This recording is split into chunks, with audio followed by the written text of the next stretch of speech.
What is going on, everybody? It is episode 213. I know that because I put the number symbol back in the name. Episode 213 of Pop Culture Crisis. My name is Brett, and I am here with my co-host. Would you introduce yourself, please?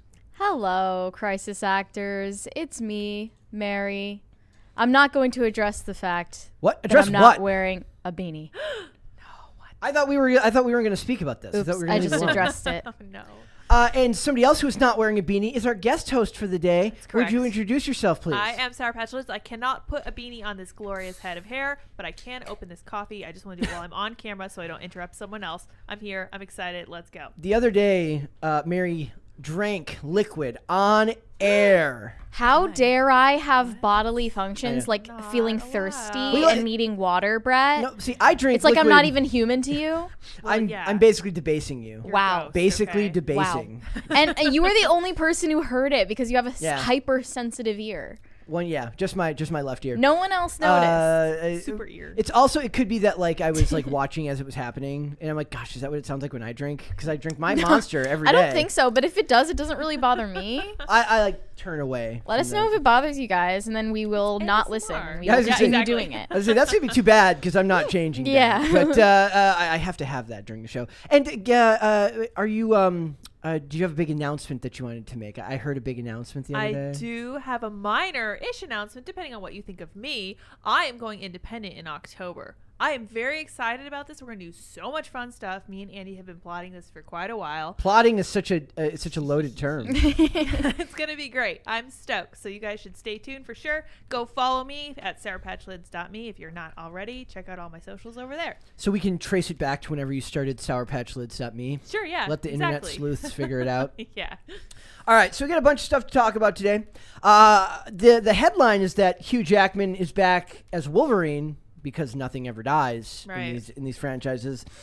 I have a somewhat controversial take on this, I think. Maybe not.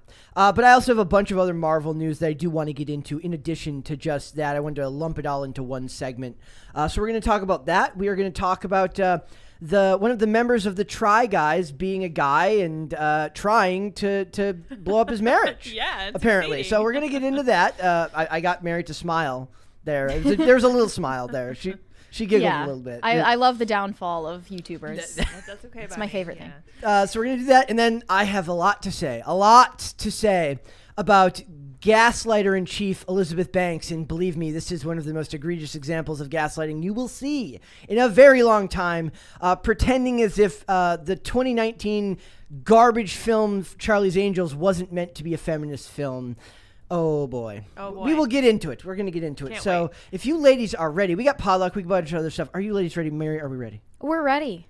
We're ready. All right. So ready. Let's go. It says, Hugh Jackman confirms Wolverine return in Deadpool 3.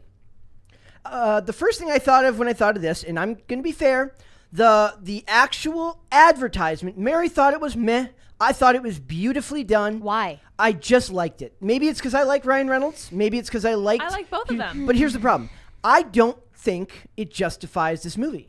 Look, the announcement video is asking a lot of the viewers, and I can't watch it and divorce it from the image in my mind of the stereotypical MCU shill that just loves and eats up everything that they give you. And just I picture him pogging at the screen, and I simply can't suspend disbelief. Yes. And I don't like Ryan Reynolds. That's my personal prejudice against Ryan Reynolds. I'll let that be. I'll let that slide. But you can tell that they're playing characters even in their personal capacity, like as Ryan Reynolds, as Hugh Jackman. They aren't who they are. It's kind of like The Rock and Kevin Hart. Whenever they're having their interactions, they are characters. It's very clearly a character. My problem with this... It's just artificial. It's fake. My problem with the whole thing is there is plenty of reason, I suppose, to make Deadpool 3, although I think making it at Disney and just saying it's going to be R-rated, meh, I'll believe it when I see it that it's going to be that good. There is no reason, in my personal opinion, to bring back Hugh Jackman as Wolverine when he had such a fantastic send-off in Logan from James Mangold. I don't think that there's a reason to continue that. And one of the reasons for that is that when Logan came out, it was just before the Fox merger, and there was already rumors of the Fox merger going on in which Disney was purchasing Fox characters that they had been licensed out at Marvel. And it felt like the end of an era and the proper end to an era. Now, I suppose this should have seemed like it was going to come when they brought back Patrick Stewart in Doctor Strange in the Multiverse of Madness. But I just don't think when you give a character that fantastic of a send-off, and spoiler alert for the end of Logan, he does die, there is no reason to bring him back. There's always a reason. This is where I actually, people think I disagree with Hannah Claire. I don't actually disagree with Hannah Claire most of the time. I am just pragmatic in the sense that I'm telling her, you can say it doesn't need to happen all you want. Money will make it happen. Exactly. I understand that's going to happen. And I argue with her in jest a bit about Fast and the Furious because it's a silly franchise that I don't mind there being sequels. There is more weight, in my opinion, to Hugh Jackman's portrayal of that character. I don't think they need to go back to that well. That's my personal opinion. Okay. I watched Logan, and when I did, I disliked it or I was indifferent to it. Yep. Well, really, if I'm indifferent to something, I just assume that I dislike it because why would I like something I wouldn't watch again? Yeah. And I thought that the ending, even though I wasn't invested in the character personally, the ending was supposed to be final, and that is what people took it as at the time. And to not stick with that ending and to confirm that everything that happens in the MCU, it is not only low stakes but no stakes whatsoever. There are no consequences to the plot lines. They've already brought up bringing back Tony Stark. It's so demoralizing that you should return again and again to watching Marvel films and thinking anything that happens in them is of consequence. And here's the thing. Here's the thing. What they said in the second video, and we're going to watch the first video in a second here. This is my bad. I did not. I probably should have played the video first. They're saying that this is that Deadpool, or I'm sorry, that Logan took place in 2029. I don't remember that from the movie, but that could be true. So they're saying that this is going to take place before then, so it'll make sense that he's still alive. I still don't think you need to go back to that. Well, they did the same thing with Black Widow when they brought back Black Widow for her own solo movie and made it like something that happened before Endgame. You can't go backwards. You can't. So. I watched Black Widow too, and I was also extremely indifferent to that. I just don't buy the investment, the personal investment in characters anymore with the MCU. I'm going to play the video from Ryan Reynolds here because we did get a chat here that said dropping news without explaining. I thought I explained what happened, that they were bringing back Hugh Jackman as Wolverine for Deadpool 3, which will be out, by the way, September 6th, 2024. But I'm going to play this video so you guys can get an idea of what we're talking about here. Hey everyone, we're extremely sad to have missed D23, but we've been working very hard on the next Deadpool film for a good long while now. I've had to really search my soul on this one. His first appearance in the MCU obviously needs to feel special. We need to stay true to the character, find new depth, new motivation, new meaning. Every Deadpool needs to stand out and stand apart. It's been an incredible challenge. That's his alcohol, by the way, that he's putting in that bottle. That's his, like, that he owns. Oh, okay. Fantastic product What is it called? Aviation, I think. Okay. Yeah. Just completely. Doesn't he also have his own wireless provider? Yep. Yeah, his own cell service like company. Hey, Hugh, you want to play Wolverine one more time? Yeah, sure, Ryan. We're going to cut that because I don't want to get a copyright strike I on can't. that one. Like, Ryan Reynolds is just so obnoxious, in my opinion. Do you guys relate? No, I like him. At all? I like him. I think he's his great. whole shtick is that he's, like, so relatable and likable, and that's where you lose me. I like you're him. not relatable. That's You're not Ryan why Reynolds. I like him. And I thought you would like him for sure because he's been married for quite a while now, and he has, like, a solid family life. And I mean, view him that's as a good role thing. model. Yeah, but he's not Just likable gets on as your an nerves. individual. So that's fine. Maybe it's because I grew up in the era of Van Wilder when he kind of became Van Wilder, and then now he kind of plays Van Wilder and everything afterwards. But there's more like than a this few character. actors that do that are just themselves. Even his Instagram username is a reference to that. Van City or Van So, City Reynolds. I don't know if it's necessary. I just don't think you need to bring it back because, again, Logan was a very seriously toned film that now they're going to walk back and bring it. And this is one of the problems with the MCU is as much as we used to give it crap, or I used to give it crap for all of it feeling the same, it kind of has to. It's why nobody likes She-Hulk, because the tone of She-Hulk doesn't fit with the rest of the MCU because they're trying to differentiate now. It just doesn't work. But basically, you're saying they don't need to bring him back. They don't. But the MCU doesn't really need to do anything because none of it means anything. None of the movements of the plot or deaths of the characters have any weight. There isn't a story to tell for Hugh Jackman as Wolverine in this movie that I feel like will do the character justice. Yeah, that's her. I feel like we're watching the live action death of the MCU, like in real time. In slow motion. Yeah, it's interesting to say the least. I think that they're rehashing all of this, not only for money, but I've said this before, and I think it's 100% true. This is something that Andrew Klavan says sometimes. He says you can kind of judge a culture, I'm paraphrasing, kind of judge a culture, like the actual state of a culture based on how their movies are doing, how their art is doing. When you start to get repeats like this, when no one is allowed to die anymore and they keep bringing them back relentlessly, you know that the whole culture is on the outs. I cannot talk today. I apologize. I'm also kind of over the cameos because the cameos are cheap. It's funny and too also because the threats of cameos in She-Hulk, where they want to disappoint the Daredevil fans by teasing a cameo and then it doesn't happen. Waffles, but that was the joke. Waffles, I did point out that Deadpool 3 takes place after Logan, right? I don't care. That doesn't. Yeah, it doesn't matter. Like I said, the timeline does not matter to me because the movie's coming out later. That doesn't like save that. it. Yeah. Like I said, they're like when they made Black Widow, that took place before Avengers: Infinity War and Endgame, but it didn't matter because the movies already happened. That's where you run into problems with this stuff. So beyond that, so you don't want to see it because it feels like it's there's no stakes to anything. Yeah. Mine is more that I feel like they've caught themselves between a rock and a hard place where the new stuff that they create doesn't work. Like nobody cared about Eternals. You can say whatever you want. Nobody cared about Eternals. It was memory hold. The headlines cared about The headlines Eternals. cared about the Eternals. People kind of vaguely sort of cared about I never Shang-Chi. heard about it. Yeah. I did see Shang-Chi. Yeah, and Shang-Chi was fine. It was fine. I almost would prefer these movies go back to origin stories and individual films because I don't want the cameos anymore. I understand that the point of the cameos is to make it feel more like an actual comic book where the characters cross over more readily. Right. But in this, it just feels like weird bait to get you to watch something you wouldn't normally watch. Yeah. There's a lot of people watching She-Hulk right now that wouldn't give a crap because what they want to see is Charlie Cox as Daredevil, and we're like 6 episodes in, they're like, he's coming, we promise. You've seen his helmet, he's gonna be here, and everyone's like, I can't take this garbage much more. And his absence from it is supposed to be a punchline in and of itself.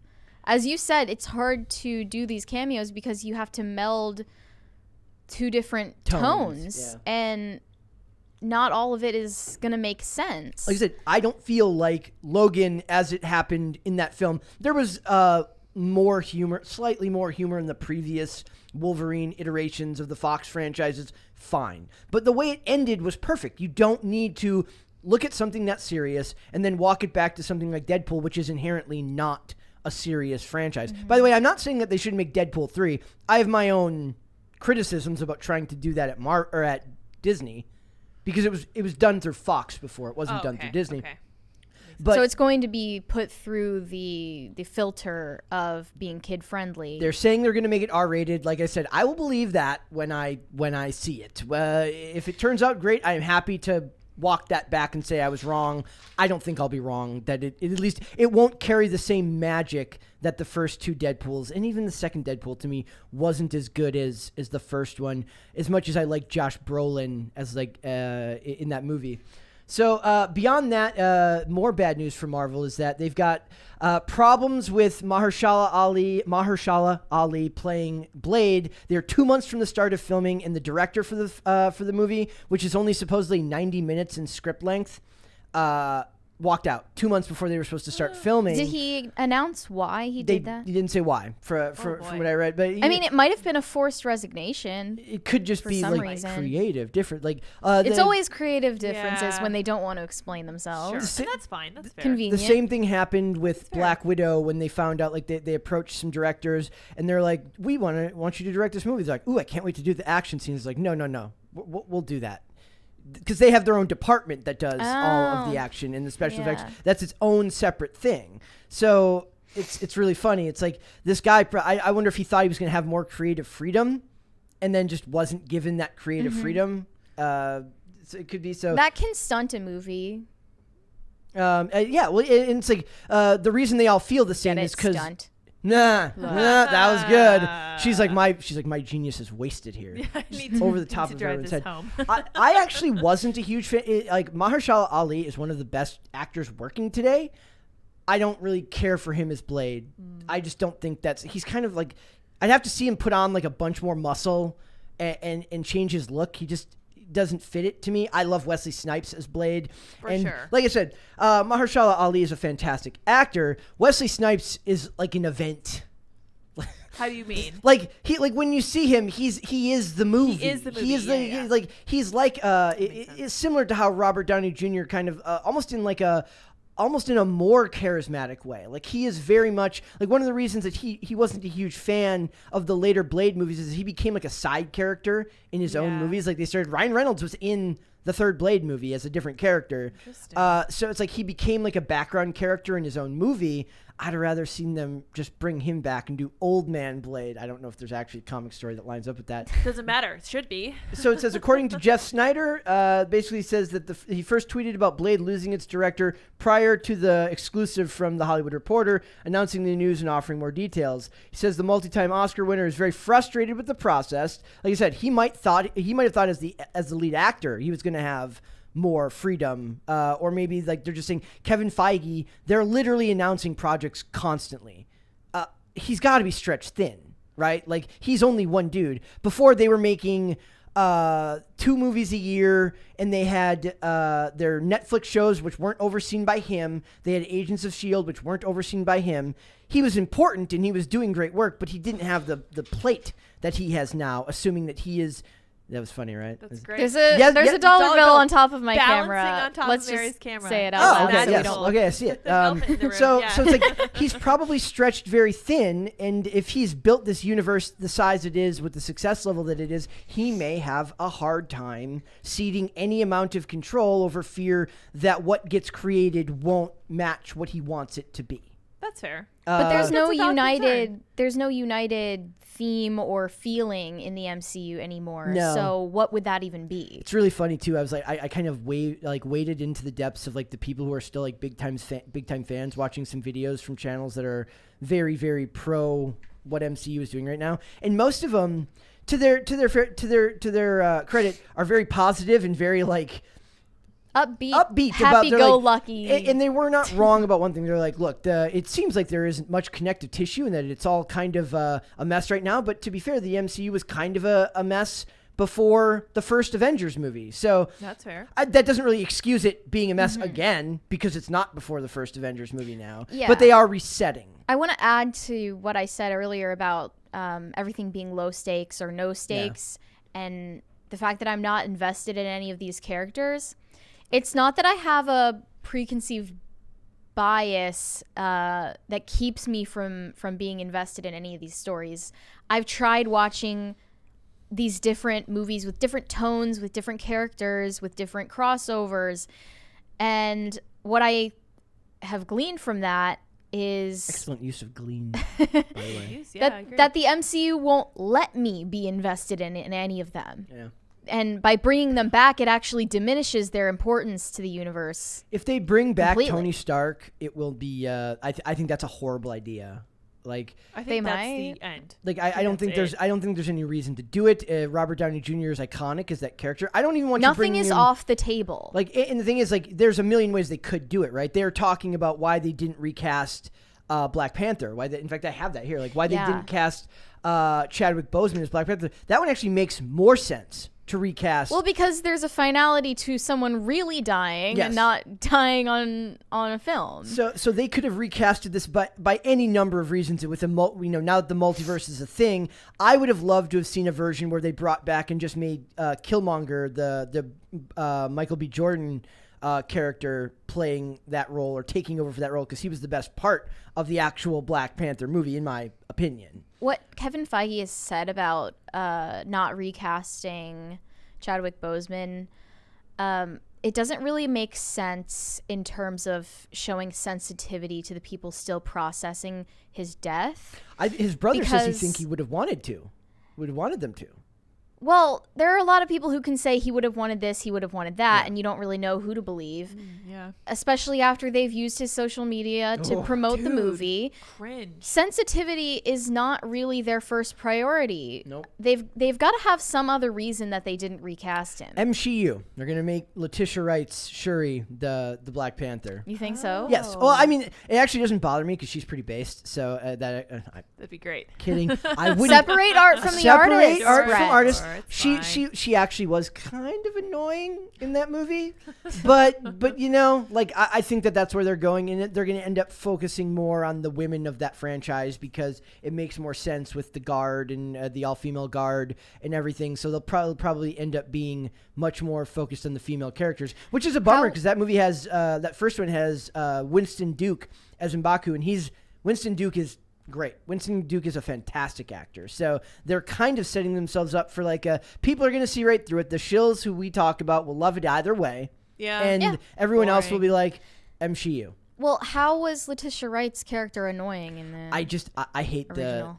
I tend to be very annoyed with they love the science. They love they're just Do they? What do you mean? like she's a scientist and that's half their character and it's all They did quips. the same thing in Jurassic World Dominion. That was though. annoying too. Yeah. It's all quips. It's I'm a woman and my entire personality is that I'm a scientist. Science lady. So not my thing, but like I said, that's where I think that they're going with that one.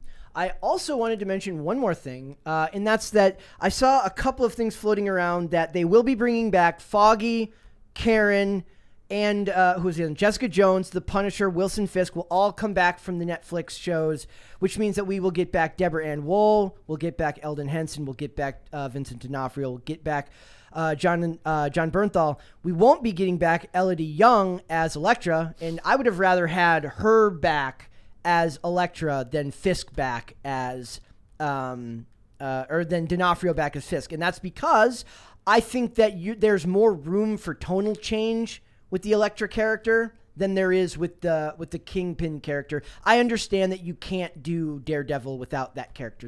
He's seminal to that character's struggle in the storylines that they may be adapting may require it. But I loved Elodie Young's performance as Elektra, and I think that if they were going to bring one of those two characters back, I would have rather seen her, because I'm actually now kind of terrified of who they're going to. Elodie Young, if you don't know who that is, she's on this really awful show now called The Cleaning Lady. I kid you not. Wait, Yeah. we talked about this, She's- didn't we? She is an absolutely stunningly beautiful woman that fits the role of Elektra, which is a stunningly beautiful character, and I just don't trust Disney to not to mess hire it a up. frumpy, kind of average-looking woman to take on that role. I'm sorry. We I were don't. talking about the fact that hot people can't be casted anymore. So sad. Yeah. And not even when it comes to child actors getting casted, do they cast cute children. Nope, they're always... They cast children who look way older than their own age. Garden gnomes. Or, garden gnomes. Yes, garden gnomes. Kids, yeah. When we were looking at the trailer for The Last of Us, that's the child actor they casted for, what's her name in the... Ellie. Oh yeah, Ellie? Ellie? That's even funnier now that I know they modeled that character after Elliot Page. Yeah. Well, then Ellen Page, but they didn't even try to hide the fact that they modeled the character after her without permission. Yep. Nice. It's kind of funny. So, and the funny thing is, I always felt that it was necessary. I don't know if we explained this on air, but we talked. Sometimes we get mixed up with what we've talked about on air and what we haven't. Right. But I felt like making that character kind of like a cute young person. It felt necessary because should show on the face of somebody the horrors of like a post-apocalyptic world. It also endears you to them, and like it or endears you not. to them. But the horror of what they're experiencing feels like it shows more prominently on screen when they're like a fresh-faced young person who's adorable, but then all this awful stuff happens. That seems to make more sense visually, and they just don't want to go for that. Yeah, the one they casted just not only doesn't look anything like the video game character, but also is just not cute. And like it or not, human brains like cute-looking children and endear themselves to them and want to protect them. When you play that game, you're supposed to... I'm kind of going off. But when you play that game, you are supposed to identify with Joel and feel parental protective feeling toward this younger character. And you can't accomplish that when you're purposefully casting someone that doesn't even look as young as they are. Is it also wasn't it like a proven fact that people trust better looking people more? Yeah, so that's true. There definitely is a beauty advantage that people get. And I think the beauty is the perfect combination of biology and philosophy, because there is a philosophical side of it that I feel like our culture has lost. I know I'm really doom and gloom, especially today, because I'm like, it's all falling apart. But I think we've lost it. I think we fail to recognize its significance. Like, we still have beautiful celebrities, sure, but we also are starting to see the influence of some critical theory coming into that, like the fat acceptance nonsense. We're seeing that there. So I feel like, once again, you can look at whether they decide to cast cute or average looking people and be like, how is our culture doing? Oh, not very well, because we don't recognize the significance of beauty. Like, it's no longer essential to us. It only annoys me when the women talk about it, like when they have roles where they're either made androgynous or they talk about the male gaze in the movie. Like, you should not look at this character in a sexualized way, but then you see them on the red carpet and they're dressed up like nothing. Yeah, they did that floss. to Xochitl Gomez. Yeah. So and Millie Bobby Brown, and the list could go on. That's even a little bit different, because that's the creepy fact that they're like under 18 at the time. I'm talking more like adults talking about there shouldn't be male gaze. Like, the women shouldn't be hot. You shouldn't just like this character because the character is hot. I talked about yesterday. I've been rewatching the Transporter films. Everyone should go rewatch the Transporter films. And in the second one, there's this character. I kid you not. She spends the entire movie carrying dual-wielded Glocks with extended mags, and she spends a whole movie in lingerie. And nobody cares. No one addresses it. No one cares. It's never mentioned. It's like a thing. It's just a thing. The character's just in lingerie the whole time, and it's awesome. That's really funny. And it's freaking awesome. Okay, now you don't mind. That actress, dudes rock, and chicks in lingerie rock. Also, apparently, hot busty ladies. Dudes, Yeah. good-looking dudes shooting guns, hot women shooting guns, hot women being smoke shows. Yes. Is as nature intended. So I agree. Like, when those actors have to now be completely dressed down just to say, take that, you incels, only to then go to the red carpet amongst their friends and dress exactly like what they were railing against in the movie, is the peak of hypocrisy. That's how you know it's a lie. You can tell it's hypocrisy because they wear kite string to these award shows. Yeah. It's like, what are you really? String. It's serious though. Have you seen, like, Rihanna was wearing that freaking whatever, I don't know. I mean, all the time that she was pregnant, she's having belly out. out. She's but aside enjoying from being that, pregnant, but yeah. I was like, that's how you know they don't believe what they're saying. This is like the Obamas buying their house right on the edge of the ocean while they're screaming about climate change. We know you don't believe what you're saying. Just stop. So just to close off, I just want to say Deadpool 3 will come out September 6th, 2024. It's a long way out. It's a long way out, so we'll see. We'll follow it as it goes. I just don't know if the fact that Ryan Reynolds and Hugh Jackman having kind of a, like you called it, kind of a synthetic but fairly endearing bromance. I call it endearing. Mary would call it fake. It is fake. I can still find it fake and endearing. Okay. I understand that. Fair. I don't think that justifies the need to bring back the Logan, the Hugh Jackman version of that character when it was given such a nice send-off. That's fair. Let's go to Super Chats. Bad App said Hurricane Ian Survival Guide, PCC, and Taco Bell. That's right. I think that would be the Hurricane Ian Crossland. Mary is a pretty big fan of Taco Bell, I am. so that's I love Taco Bell. you know, as You're making me want Taco Bell right now. we'll eat Taco Bell on air one day. Will Cool. we? Maybe we'll do. I thought we swore that off. Episode? Well, maybe we'll do a fast food Taste test video. Well, We like to try, we guys. can't copy Brett Cooper. She did Literally everyone does food taste Yeah. test videos. Very popular. I need to stop watching YouTube said I will steal Tim's beanie live and I will start a physical altercation with him when he tries to retrieve it. Good to know. That I will would not be- invite you to the studio. That is dangerous That's for hilarious. everybody. Good luck with that. Like I'm picturing like the thing where somebody like older holds their hand out and just blocks the person's face. And they like try to- somebody taller. Yeah. Tim would do Yeah. that to him. He'd be like, go away. K for 2X said, "Hey Brett, water the non-beanie wearing Mary." I need a water gun. No, Spray- we already spray have gun? money guns. We don't need water we guns in don't here. need any more. We need common sense. Dane money gun actually- control Yes. here. I agree. Dane made a joke. He's like, you know what we need on the show? He's like, we need water guns instead of money guns, and they're pointed only at the women. No!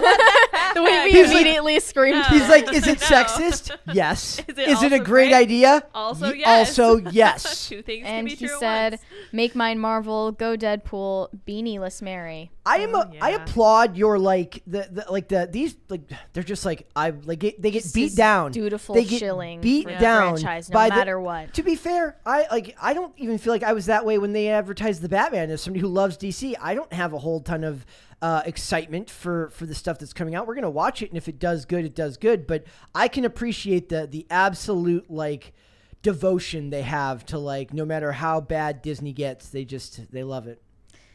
Joseph said, "Dropping news without explaining. Be nice, Lids." I don't feel like there's anything more to explain. I'm going independent. I'm going to be creating my own content. Going to be doing all sorts of fun stuff. I was just on Simcast on Sunday night with Chrissy Mayer, and then I was also on with Carrie Smith the next day. Very fun. I Love talking to those I ladies. saw some of the Carrie Smith one. Also fun. Good times. She's awesome. I love her. She's actually a really good in real life friend. False God Dark Soul said, "I need to see Brett in giant prosthetic. You know what?" Oh. Well, I'm not Luke. I would have to ask Luke where he got them. And He has some?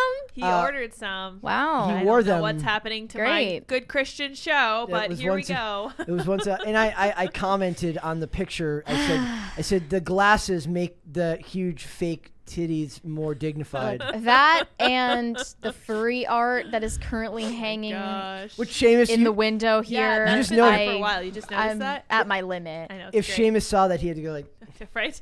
Yeah. Can I read this joke before we move on, even though it's not super chat? Okay. Okay, it's from SMRT, Socialism, something. I can't read your name. I'm sorry. It says, what soda do koalas like? Coca-Cola. yeah. I need help. Yeah. Sorry, it's a great joke. I What had you're supposed share to it. say after that is please don't block Please me. don't block me. Yeah. It's like, I'll be here all week. That's Those are usually my what I favorite. say. Those are my favorite kind of jokes. I know, they're horrible. I love that. Me and Mary kind of made me feel bad the other day because I was talking about how my favorite thing on the internet really is Philistine humor. That's fair. And I said, you know what? It's because it's honest and it's unpretentious and it is kind of the limit of creativity. It's like it's very creative because you have no budget. You Right, just there you have is a no funny budget. idea, and maybe it's because my brain doesn't work that way where I can take something creative like that and just make it reality. But I can appreciate when they do stuff like that. It's just the further you explained it, the more you were just digging yourself into a hole where well, Let yeah. people it looks like enjoy your things, your Mary. sense of humor is just crude. It's just Caveman. Sure. It is what it is. Also, a guy posted a really funny video the other day. He's like about like he's pretending to be Adam Levine, where he's like, "Did you see that one?" There? yeah. He's like reality check. Famous dudes like hot women and don't care about their marriages. Like it's shocking. I know. Very You should Send that to true. the group chat. Darn it, Brett. Waffle Sensei said, "So this is very different than just using old, used up, finished materials like most Marvel movies. The very concept of getting Hugh Jackman in Deadpool has been an outcry/meme for years. I'm all in for this. We all love Ryan." Hey, there's. Mary would disagree with you with the Love Ryan part, but I guess for me, How is this not using finished materials though? I think it is. I think Just it's because fantastic. chronologically it comes before Logan. That's it? That's what he says in the next super chat. Waffle Sensei says, also pretty sure that they clarified that Logan takes place after Deadpool 3. 2029. I understand that. That doesn't mean they're not recycling his cheap. dead body. Yeah. I do think that they looked at their like cast lists and were like, who the hell do we cast for? They're propping up the literal dead bodies of their characters. Weekend at Bernie's. I kind of like the idea of Daniel Radcliffe as Wolverine. That's an interesting Would he ever idea. do that? I don't know. And why? I have no idea. I like just give him all the human growth hormone. Just give him all the steroids. He would need a lot, pump him full of steroids and get this dude jacked to the gills and let him play. I don't know how tall he is. He might be too tall He's if they like want. 5'9". Okay, that's fairly short for an act. Like Hannah Claire mind was blown when she found out how short Wolverine was. The character of How Wolverine. short? Like 5'2".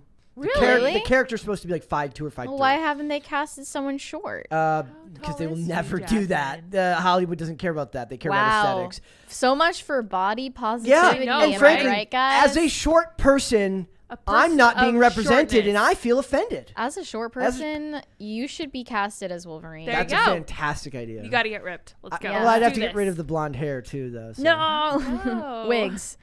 1,000 Foot Deep End said, I'm with Mary. I find Ryan Reynolds annoying. Rude. Thank you. Rude. I You're think- in the minority. I was turned around more like everyone really should go watch Free Guy. Free Guy is a fantastic movie. I heard good things about it. Yes, it is. Free Guy? Free Guy. Okay. It's kind of like it's not a video game movie, but it's like a virtual reality. You have to see it. It's very very good and unexpectedly deep for a Ryan Reynolds movie. I gotta say, I loved Bullet Train, but the low point of that movie is the stupid Ryan Reynolds cameo that lasted like 3 seconds. He is a cameo. I just rolled my eyes in the back of my head. There's also here's the thing. There's a bunch of cameos in Free Guy, and they actually work within the context of the actual. They make movie. sense, They and make they're not sense. just a money grab. No, I mean it's probably still a money grab, but they make sense. I'm not sure I want to read that from Bad Up, Bad so Up, we're add gonna it again. scroll. Caber2X said, Brett, did you see the second video where Reynolds and Jackman explained how they would do it?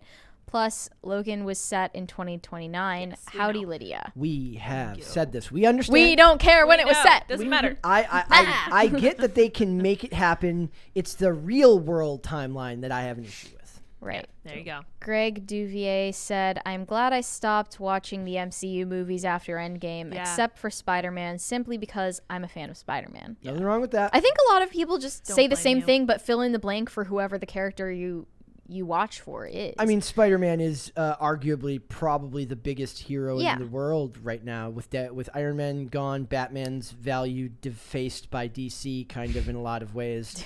Like he doesn't like there is very little value to that character now with what they've done to it. Now I'm not saying he's worthless. I'm saying that he doesn't have the mystique that it used to have.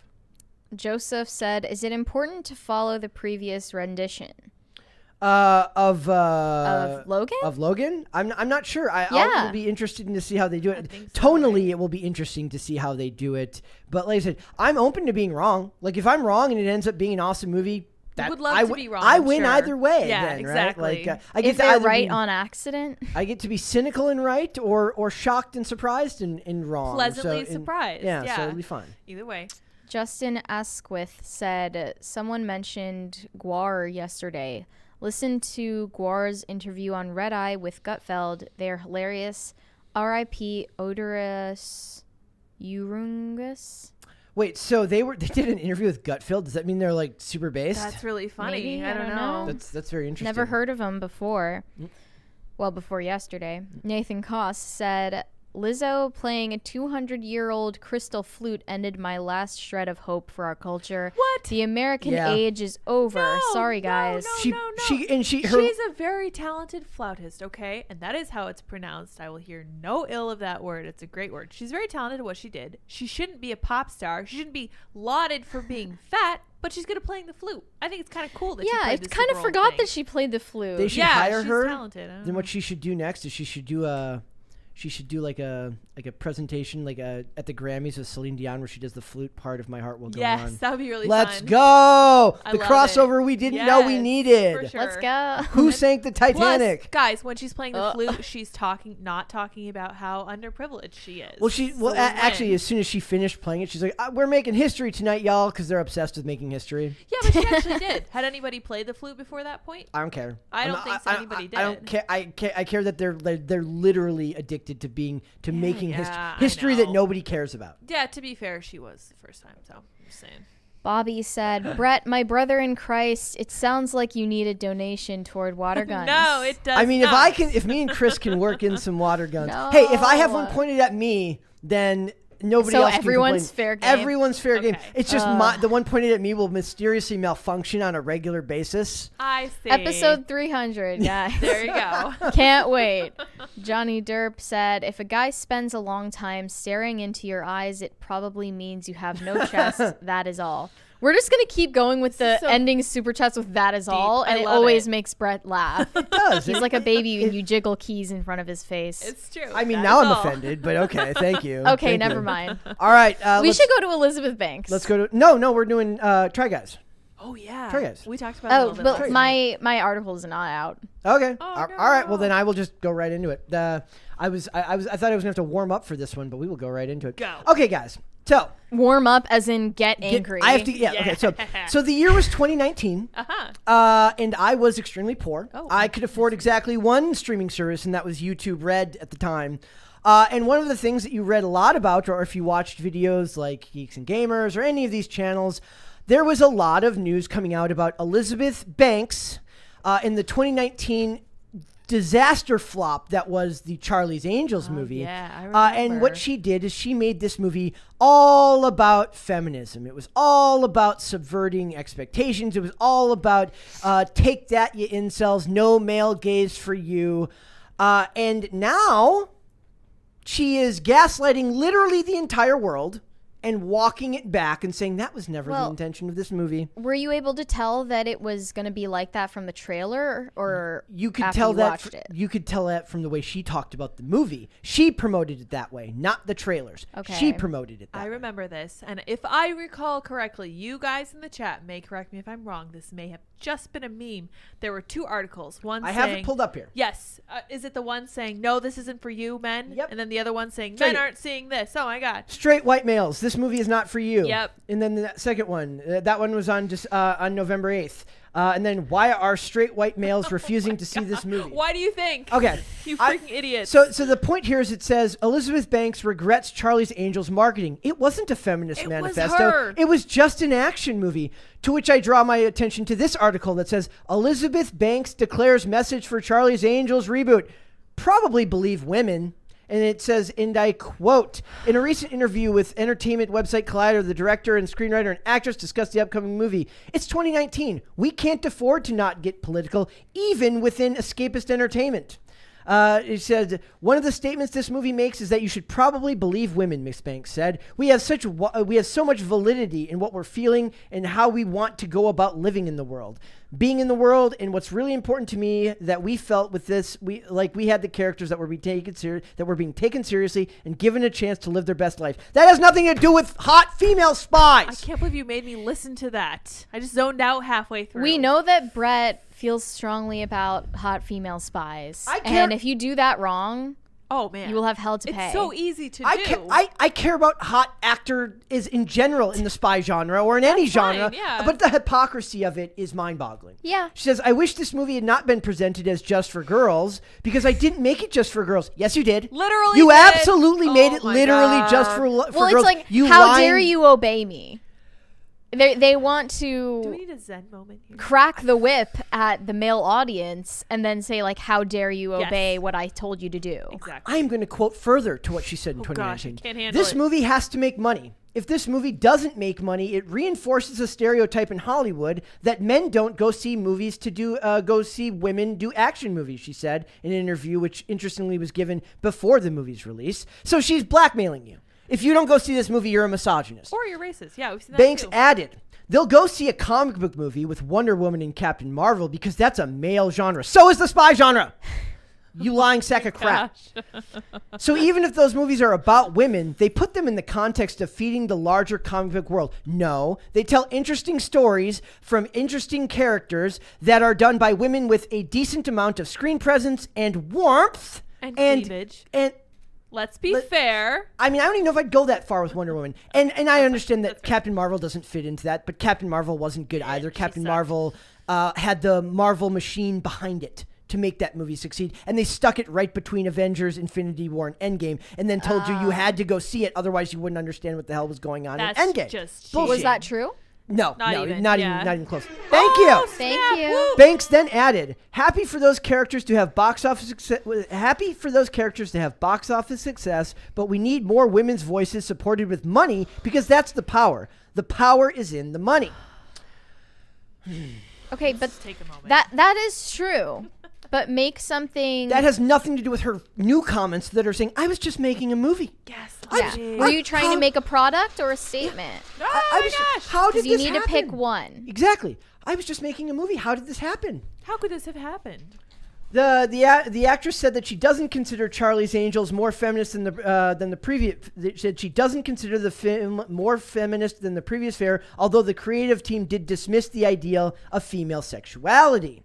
We play with that trope and then dismiss it pretty early on in the movie, she said. The women in this film use their brains and their wits. That's feminism. I don't care what you say. You know, it's also a very odd iteration of feminism to make this false dichotomy between women having sensuality and sexuality, and that is somehow opposed to them having intellect. Yes.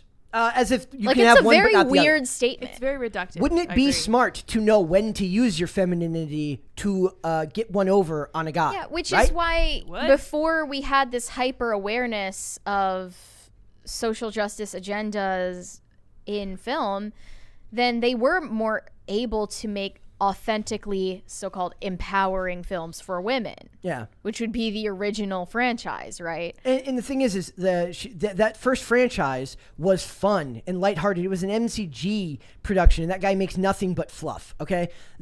Which is okay. Yes, there's nothing wrong with it. But that. she does not want to make that. She wants to make her statement with her products. Fluff means more to people because they can insert their own story and their own meaning into it. Well, there's less like heavy-handed social engineering nonsense like she's trying to put in there. Like gag, seriously. You're beating down men with the marketing, and you're beating down women with the actual product they gave them. Yeah, it's a good They point. spent $48 million. No one wins. They spent $48 million on this movie, which means it cost about 70-something to make. It made exactly $8.9 million in its opening weekend and made about $73 million. It profited about $1 million, except for the one fact that when they make their money, they only keep 60% of that box office. Oh, I see. So they lost money heavily on this movie. Nobody wanted to see it. Who could have foreseen this is blatant walking back and pretending like something never happened. And I'm offended. I'm actually offended. No, this that is- you get to just pretend that you didn't do this. She's not. I Just don't get pretending. offended very often. She's lying. She's rewriting history. Yes. She's gaslighting people. This is classic lady manipulation. Like, oh, I never said that.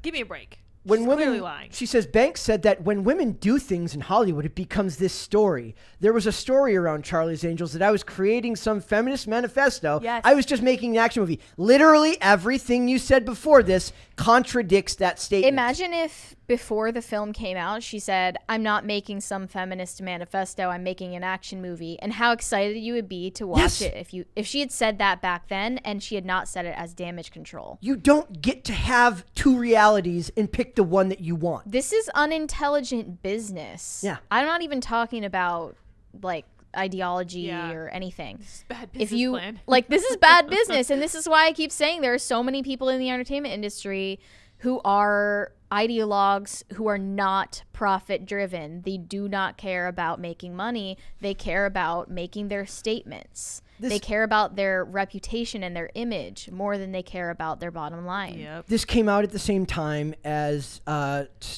Terminator: Dark Fate, which introduced a bunch. You know, they get rid of John Connor in the first 2 minutes of the movie, and then introduce the young female character that has about as much screen presence as I would have. which is exactly Don't zero. sell yourself short. Exactly You zero. probably have more than she did. And in that movie, nobody gave a crap about that movie because it's shoehorned, it's fake, it doesn't fit. And I could be fine with that if you took your L and you just said, I made a shit movie. Sorry. Here's Go off. Here's the I thing. never. Ghostbusters 2016 was disgusting, awful, and probably started the culture war. But they didn't try to walk that garbage back They and say, owned it. we were just making a Ghostbusters movie. They freaking owned it. How could dare we you have- assume it means something to us?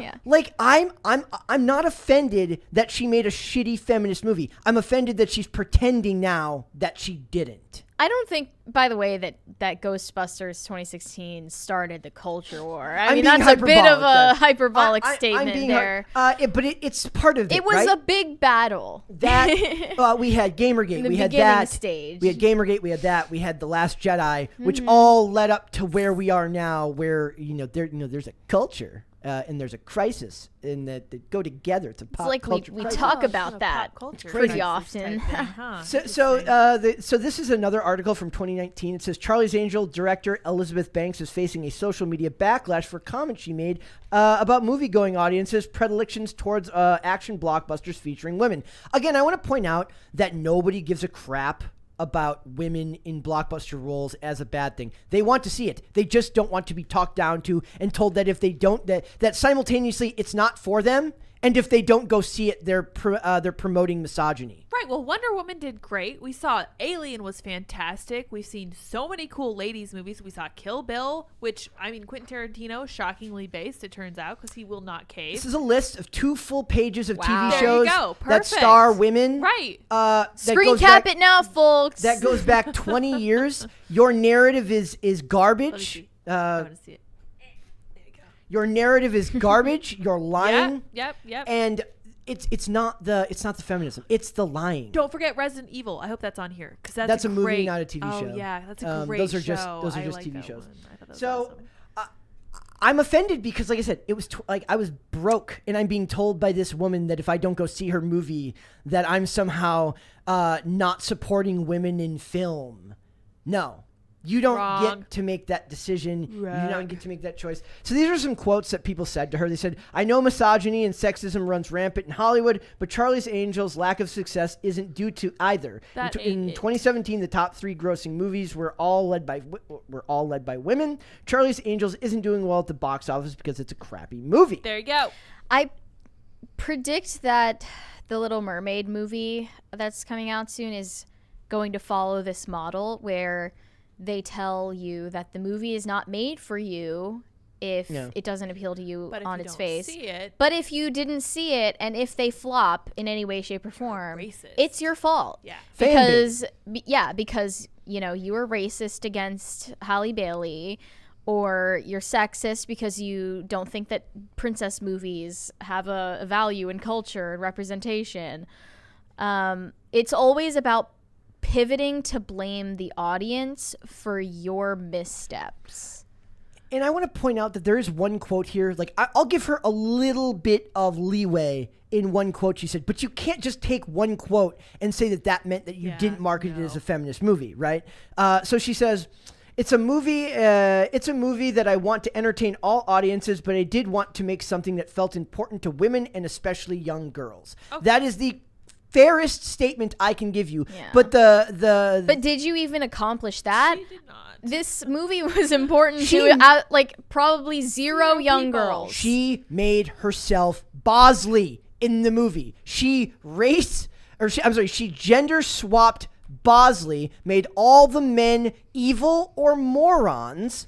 No. You cannot, like I said, one quote does not excuse the totality of the evidence against you, which is that everything else that you said made it a feminist film. I think the biggest issue is that she did not shut up for the whole duration of the production time. And now she's like, oh, well, I never said any of that. It's like, girl, if you had just kept your mouth closed, we wouldn't even be having this conversation. Thank you. Gosh darn it, I just picked all those up. She says she so this is from the Hollywood Reporter article. She says, after clarifying that she's proud of the film and referred to making it as an incredible experience, Banks went on to say it was very stressful, partly because when women do things in Hollywood, it becomes this story. There's a story around Charlie's Angels that I was creating a feminist manifesto. I was just making an action movie. I would have liked to have made Mission Impossible, but women aren't directing Mission Impossible. True. I mean, why do you think that is? Why do you think that is? That's a great question. Because you would have to take Tom Cruise and tell him that you're the patriarchy if you do that. Frankly, Tom Cruise wouldn't take that. No. I doubt they could it. do that to him. She That said, wouldn't work. She continued, I was able to direct an action movie, frankly, because it starred women and I'm a female director, and this is the confine right now in Hollywood. I wish that the movie had not been presented as just for girls, because I didn't make it just for girls. There was a disconnect in the marketing side of it for me. Who you could have done literally this to you? All of the quotes about it were that there was no marketing. You were the marketing for this movie, that and your meme. marketing was that men are bad, and that if they want to be good, they need to go see this movie, while being told the male gaze is bad and the women can't always, act like women. If you don't like it, you're sexist, and if you liked it for sexist reasons. Yes, exactly. Sorry, Brett. It's the meme. It's the GIF. It's that guy. I don't know what movie he's from, but he's wearing a hot dog suit, and he goes, "We're all trying to find the guy who did this. Who could have possibly done this?" And it is, of course, her. The person making this declaration is the one who did this to herself. Who could have foreseen this? I know. I mean, do you think she just got bad advice No, about she's- how she's- to market this thing, or is she is this a about feminist. her? This She is about is a her. feminist. She's a hardcore feminist. I was reading through her. One of my favorite things to do is to go through people's IMDb's and read the quotes. And almost everything that she talks about is along the lines of something to do with feminism. So Classic. It's a cancer. On brand. It's very 2015 to say that, but it's a cancer. It's eating away at everything in our culture. So if you want to make money, if you want to make movies that are run by women and tell feminist stories and tell women's stories, that's fine. But you can't be divisive in your marketing, and you sure as hell can't walk it back later and pretend like that wasn't actually a thing. Mm-hmm. It actually does upset me that you're just allowed to just. Too. It's Way well, I more mean, upset than I thought they it would always be. talk about gaslighting, right? This is literally gaslighting. Yes. Well, okay, so literally gaslighting would be like having a little gas thing, like a little candle that has natural Not gas in really. it. Not if that term actually means what it means. Just because something has two meanings doesn't mean the second meaning is wrong. I feel like if you say literally, people are going to get the idea. Okay, never mind. I'll drop it. I'll quit being pedantic. But come on, man, use literally correctly. I understand this doesn't offend you guys as much as No, me it offends because me. it's. Did you not see me losing my crap over here? I mean, I just don't. I see these things. I see these headlines all the time, and I just don't feel anything about it. I haven't felt anything about this, any outrage, any demoralization, nothing Actively about this neutral. for years. I'm over it. I don't react anymore because they're not going to change. The industry isn't going to change unless someone better comes along. And, thank God when that happens, if that happens. Yeah. But until then, yeah, fine. Just ruin it. So Go ahead, ruin your own movie. Yeah, take it away. So I'm gonna go through a little bit more. Fine, yeah, Not go angry ahead. enough.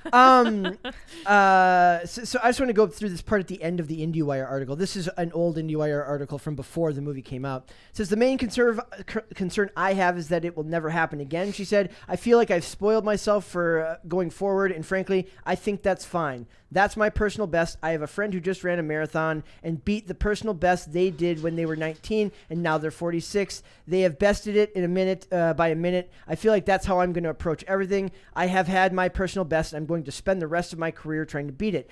I'm fine with that quote, but this is where it goes on. It says, finally, as for anyone who might sneer at a woman claiming feminist space in the action realm, see the recent reintroduction of Linda Hamilton, plus 2 other new female characters in Terminator Dark Fate, which embolden scads of online trolls. Banks offers these thoughts.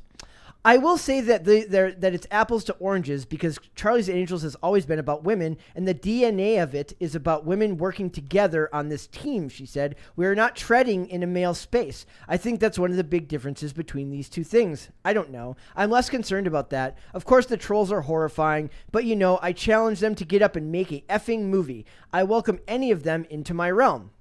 Her So realm. you're contentious from day one. People are contentious because you're taking that something that was inherently light, flirty, and sexualized and turning it into a moratorium that you're not allowed to do that. sermon. Yeah, into a sermon. You're not allowed to do that anymore. So you cannot. I just don't get where the antagonism towards an audience is allowed to then be rewritten. You can't rewrite history. Well, I don't understand why they were antagonistic towards the audience in the first place. Because she was given a property that was against her beliefs. Charlie's Angels is flirty and sexy and very pro-feminist, feminine, a woman using her feminine wiles. Like she does actually not feminine. want, yes. It's such a schizophrenic interpretation of these older shows and movies like Charlie's Angels. Yes. So you're either going to applaud the people who came before you, who made it possible to make a movie like this, or you're going to indict their character for making something that objectifies women, that is reductive and anti-feminist. You can never pick a side She tries to do. She tries on what to came before. Yeah, she tries to go middle of the road on that here. She says, "Oh, here's another part where believe it or not, the word feminist comes back into play." Really? Oh, She no. says, Shocking. "I think it's important that as a woman and as a filmmaker and as a feminist to recognize that I stand on the shoulders of the women that came before me," Banks said. "I thought that thematically that this was appropriate to Charlie's Angels. I like to say that it was not my idea to turn Charlie's Angels from a TV show into a movie. It was Drew Barrymore's. I'm just building on what she started. The inclusivity and openness of those scenes really matters to me, and I think that it really speaks to women about how we should be conducting ourselves." The problem is, it's kind of like when Bill Burr talks about sports. Women, you can make something for all the women in the world, but they're not going to see it because they don't want to see this. They want to see women act like, they want to see hot women acting like hot women. They want to see hot men and be competent at their jobs. That's aspirational content. Yes, Right. That's Which what people Gen want. Z apparently doesn't want. That's so weird. To be fair, she didn't make this for Gen Z. She made this for wine. Well, she said she wanted to inspire young young girls, girls, right? which she's in, she like, her- didn't accomplish. No. What a failure, honestly. I don't even know what to say anymore. She says the film even opens up with Stewart's character commenting to a male Mark that she thinks women can do anything. It's tongue-in-cheek, but it's also a fast summation of the message Banks wants in her second feature to impart. So she's admitting right here that it's feminism, that it's a feminist film. But it's also a fast summation of the message Banks wanted her second film to impart. I wanted it to be a celebration of women.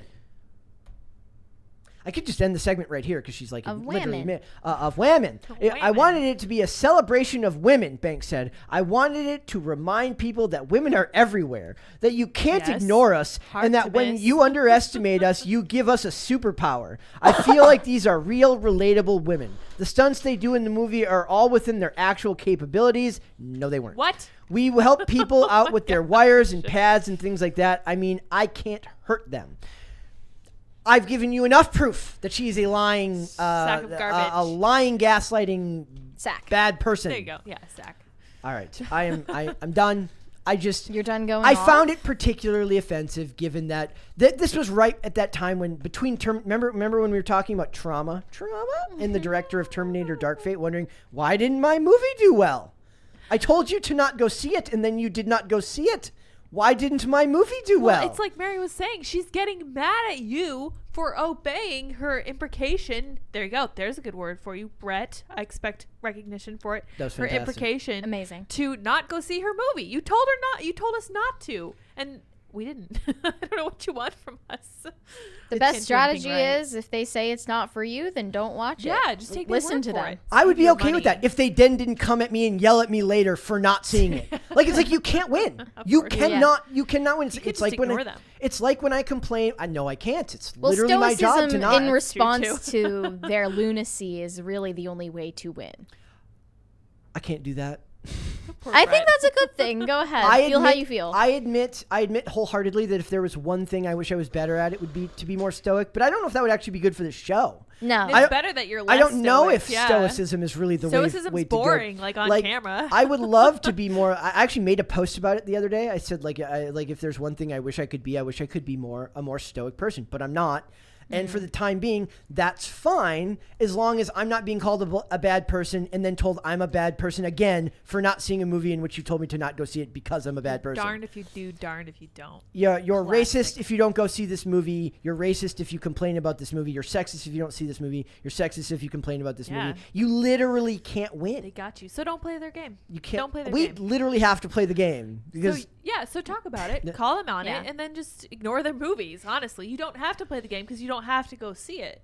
You can comment on her dumb marketing ploy. it's it's almost like she tried to do her own version of "Don't Worry, Darling" by marketing the movie that way. Yikes. Like where they didn't give her an Yeah, but actual. where's the drama? They didn't get. Well, there was like "Don't Worry, Darling." Actually, maybe they're freaking geniuses. They turned it into like more neutral drama. Where kind of like They turned Amber it Heard into a multiverse of drama. Yes. Whereas like this is has a very You can clear. pick your favorite This has a iteration of it. this has a very clear through line, meaning like you're a man, and if you don't go see our movie, you're bad. But if you see it and you don't like it, you're bad. Whereas "Don't Worry, Darling" had a bunch of different drama about different stuff. She probably didn't get much of a marketing budget. If we assume that she got even the normal amount, which is you take $48 million, so roughly $50 million, 1.5 times 1.5, so roughly about $25 million to market that movie. That's not very much. So instead, she has to go out and tell everyone that they're bad people and take the Disney approach. She did make quite the splash. I'll give her that. I wish she'd been smarter about it, but you know what they say, all publicity is good publicity. No, I don't know if I believe that anymore. So at this point, I'm questioning that because she actively encouraged people to not go see it. Like she basically told them it was going to be horrible, told them it was going to be feminist, and then also told them that it's not made for them. Yes. And then just, obviously we've been over this. I don't need to rehash it, but she marketed it in such a way that people were like, I don't want anything to do with this. I will not touch this with a 10-foot pole. And once again, you're making something derivative of a franchise that you take personal issue with. But think about how refreshing it would have been at a time when like Terminator Dark Fate is coming out and it's got the strong independent women message. Sarah Connor's literally like talking about how being mom's a bad thing in the movie basically, and then you get like a Charlie's Angels movie that's like fun and light, and the women are giggly but very competent at their jobs, beautiful. The men aren't treated like buffoons. You could have done that. And it would have done very, very well because it wouldn't have had an agenda behind it. Yeah. But they can't do that. Yeah. Can't do we it. were comparing, I don't know if this is a fair comparison, but we were comparing She-Hulk Attorney at Law and Elle Woods in Legally Blonde. Yep. And how Elle Woods perfectly portrayed a highly competent and highly self-aware woman who still had a bubbly personality and integrity and a personal, like a unique style, and she wasn't spiteful. She just wanted to prove herself for her own sake. And that's something that can't be accomplished today because we're just so fatally self-aware, I guess. Yep. Like what other word is there to describe this? We're just completely curved in on ourselves. Navel gazing. I was thinking of Rosalia Niles, which I mentioned, and I mentioned kind of bimbo the other day, and I realized that wasn't the right word. Bimbo core. It would have been that the character was the smartest. She was always the smartest person in every room. She's a medical examiner. She's a doctor, but she is very lighthearted and kind to people. There's a warmth to the character that actress portrays beautifully. And that would never be allowed today. They would have to be combative and rude. They would get very mean. It's true. I think this is just one of the things that feminism actually does to women is make them mean and rude. And I completely understand because it puts you kind of on the defensive. If everyone's your enemy, you need to constantly be on guard, which is sad because one of the greatest things about being a lady is that sure, you might need a little more protection, but it also allows you to be a little more vulnerable, a little more compassionate. And these are some of the strengths we have that men don't, that absolutely no one will capitalize on because that doesn't sell. They just want us to be second-rate men. It's boring. I hate it. She can kick rocks. Yeah, exactly. Kick rocks. There you go. Kick rocks. Let's go to Super Chats. Caper2X said, wait, Lydia, are you leaving IRL? No. And then he added, make mine Marvel. Oh, because of course. Yeah, of course. I am indeed going on to do greater things. upset. Greater things. Different things. Things. Might be greater. We'll see But what we're happens. gonna miss you. I know. I'm gonna miss you guys for sure. I'm gonna miss coming on here on Wednesdays for sure. Bad App said, "Peep my new A Nightmare on Sesame Street drop. It's lit." Okay. I hesitate to wade into the Bad App Instagram page Yeah, I'm ever scared. again because I don't want to do that. look, the ladies that model your stuff, Bad App, Spicy. I don't know if I want to look at that. It feels wrong. Pretty somehow. raunchy. It's pretty raunchy. Yesh said, "Sure would be a shame if a random dunk tank showed up." Okay. That would be a shame. Unacceptable. It would Brett be a to the shame. dunk tank. Actually, Let's go. no. This no. meme Yes, is yes, longer than I have been around Yeah. on this show. I mean, that's like Meme from predates like you, that wow. from like it's from the primordial stew. that was the early Of pop days where culture they're like, crisis. somebody literally Oh, made a yeah. suggestion about Hannah Yeah. Claire and the dunk tank in like episode 0. Wow. Which, by the way, we're coming up on the 1 year on December 2nd. Cool. will be Let's our go. Happy Show. anniversary. We should do something special for that and the 300th episode. Yes. Have like a Christmas party thing. That would be good. Christmas for party, for yeah. 1 year. That'd be fun. Maximus Redis said, "Women beating up men in film is the new Barbie that they'll never live up to. Cruel." True. I was wondering about But this. it's not even something women want. I know. And to do you guys think that this is going to make women more likely to be like victims of attacks? Because Yeah. they're going to see these movies and be like, Overestimate "Oh, yeah, their I own got this." abilities? Yeah, they're going to overestimate. Like, Probably "Oh, already has led to I that know, dude. in It's the like, real well, smack world. the It's guy. like, well, also, it's like all you have to do is go to World Star Hip Hop and see any video of like a Dude, woman I know. hitting a dude in public where the dude just stands there and gets pummeled, but like nothing really like, happens to him, laughs. and like and then like yeah, it's like not uh, even funny. it's like so it's you see that stuff and I do laugh because a lot of time like you see them hit a dude who's literally so buff her hand probably broke Just bounces if off it him. did that. So Johnny Derp said, "To be fair, Lydia, women are great at pulling strings." Yep, that's true. Just like, oh gosh. You don't have to finish it. It's fine. I do want to say that there's like a historical quote. I don't know where it's from. You guys should tell me if you know. He's also asking about the outcome of your Great Biscuit Quest. The Great Biscuit Quest? Oh, I'll get to that in a minute. Just a Okay. minute. Okay, hold on. Hold that thought. There was a saying that women are the neck that turns the head.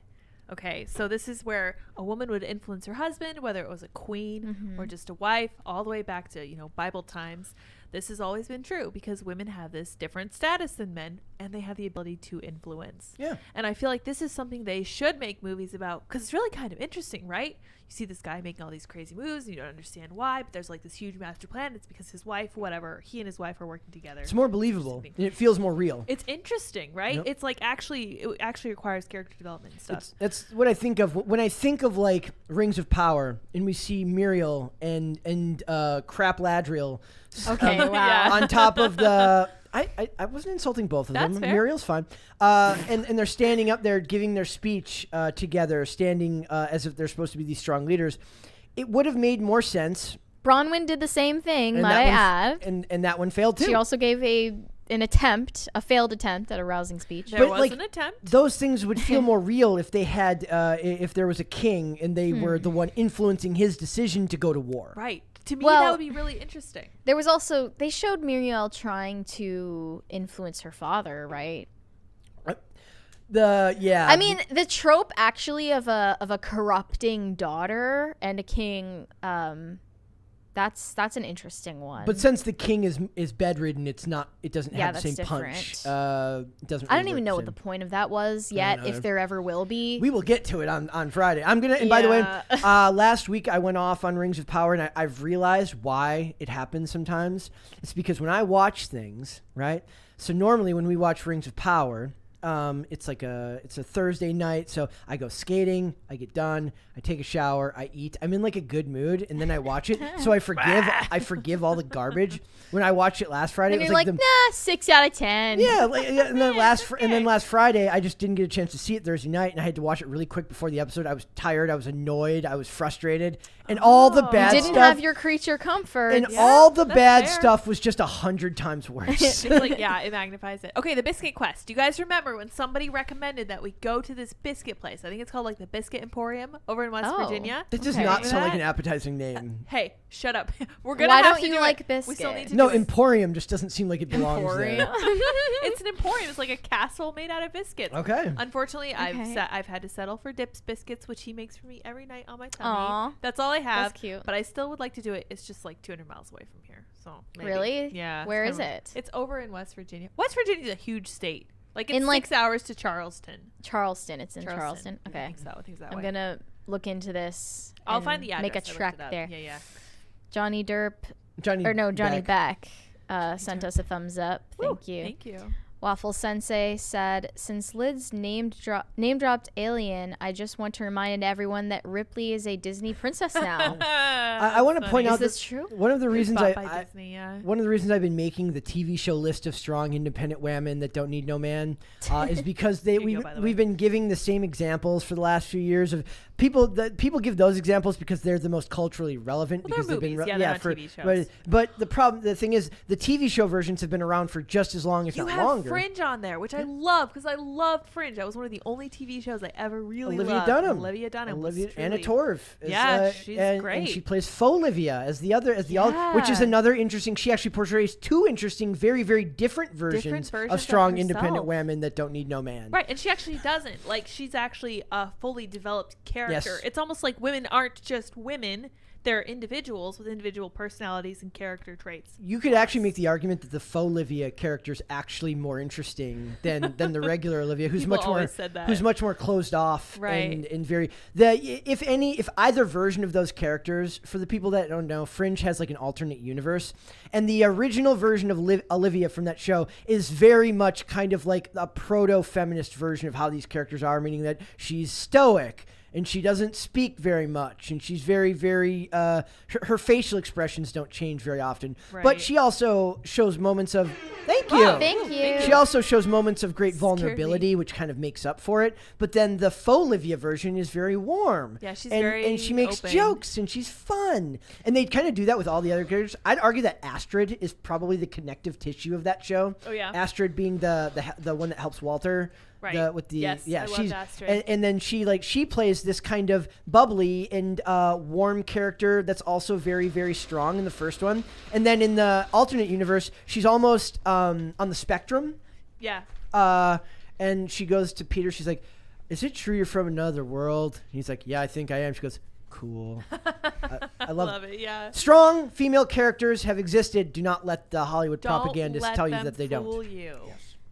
Bad App said, my new drop is Bill Cosby as Freddy Krueger. Buy a t-shirt. I need a new car. No. Cars for Bad App. Let's Wow. get it trending. Hashtag cars for bad app. Yes. It's very creative. 1000-Foot Deep End said, fun fact, the term gaslight came from the 1944 Ingrid Bergman film Of the Name. That is correct. It is a spouse trying to fool his spouse into thinking that she is insane. Oh yeah! Wow! That sounds like something an insane person would say. That I doesn't know, sound. right? I don't know. Yeah, I don't your know. shoes move slightly to the left. She just sound crazy now. The funny thing is, I had a friend who would always talk about gaslighting, and then would literally gaslight. They're projecting. Like, they're yeah. telling you what they're doing. They were projecting and then Yeah. they were gaslighting. Like Dun, dun, he would, yeah, dun. he'd talk about how like people would try Would to he gaslight accuse him. you of it? He would know, like, so I'll share this story. So basically, he would talk about how family members would try to gaslight him, and then one time, like, and funny thing is, he's a pretty liberal dude, not a fan of Tim or this company.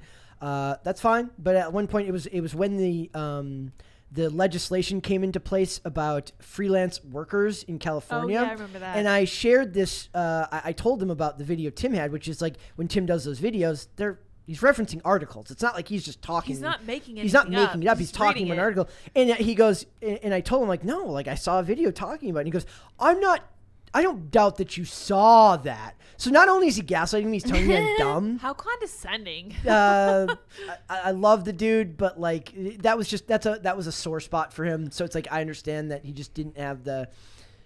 It wouldn't have like I don't believe for a second that he would do that intentionally to me. I think that it was just that politics and anything like that was such a sore spot for him Right. that it kind of that he would lean into it. But I still love the dude. But yeah, that was like one of those very clear examples where you're like, I'm totally being gaslit right now. Like, oh no. But if you know it, then it can't do anything to you. You know.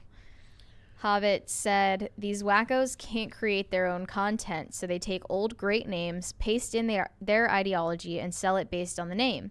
Star Wars, Ghostbusters, Rings of Power, etc., insert name here. Yeah. Ever notice how when they make an original of it, they never get the ability to make the same sexist claims?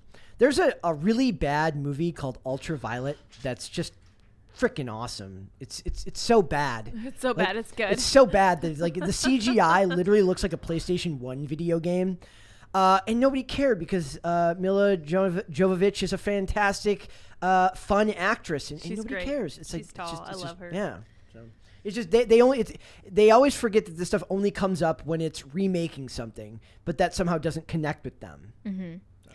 Waffle Sensei said, if women could do anything, it wouldn't need to be a message. It would just be. That's true. Exactly. I think these are just women trying to be men. Sad. Rascal King said, does this news mean the end of your tenure on IRL and PCC? The Rascal King needs to know. It's true. I'm sorry.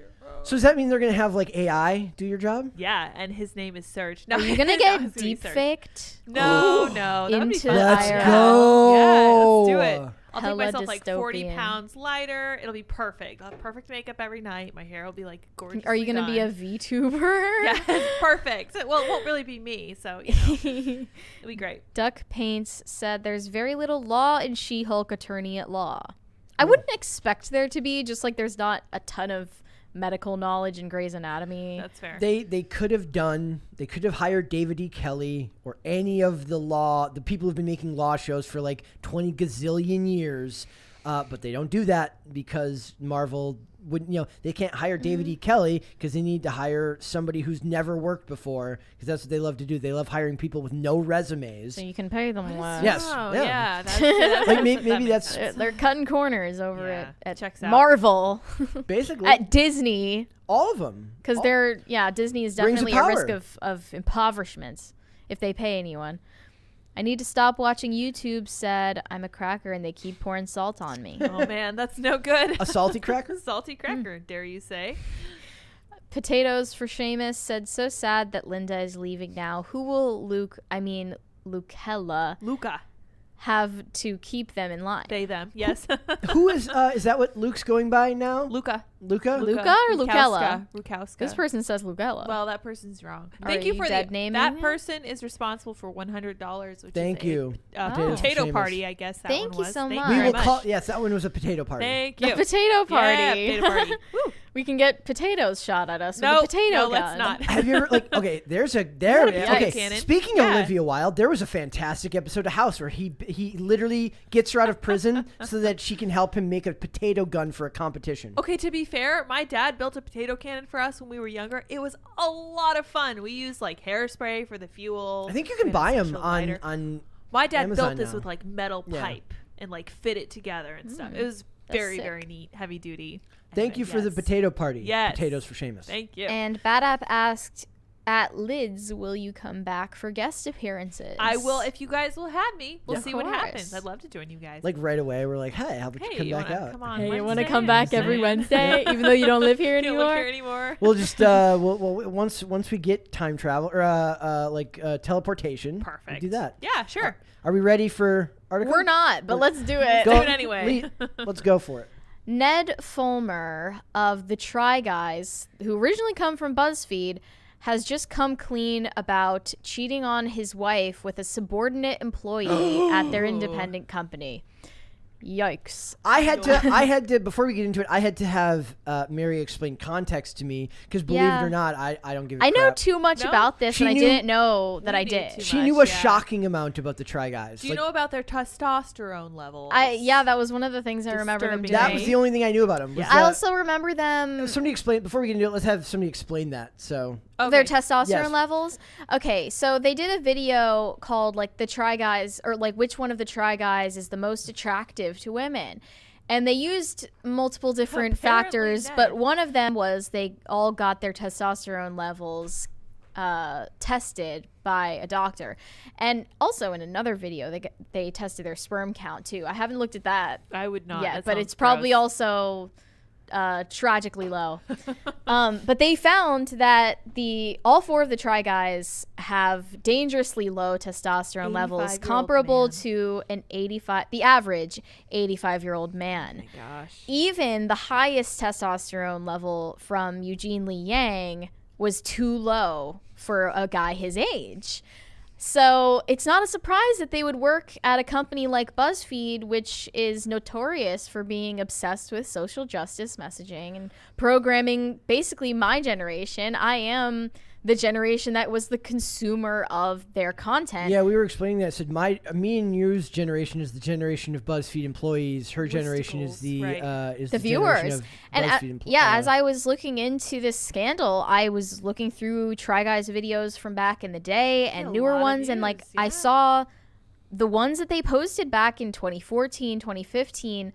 I had already watched them. I saw the little red bar at the bottom. I was like, wow, I watched all of these when I was younger, and I didn't remember that I did, but So the guy this was with, like what was popping on YouTube back in 2014. So the guy with extremely low testosterone still ended up cheating on his wife. That is interesting. Yeah, but I feel like maybe those things are correlated in an unexpected fashion. How so? I wouldn't be able to analyze it very intelligently, but I think I have an idea. tell us. I think this is a male feminist thing, and I think this might actually be a case of power making a difference in whether someone will hook up with you. Just because he was. yeah, no- So he's- he's for making up for his low T by having a high By status. being skeezy, right? By Yeah. doing terrible things. Yeah. And I don't think anybody would say, well, we were talking about it last night, I will say, and I'll pull from that a little bit. I don't think anybody would say that if somebody cheated on his wife, it is a marker of high, like, male virility. It's not. That's a sign of, like, beta behavior as far as I'm concerned.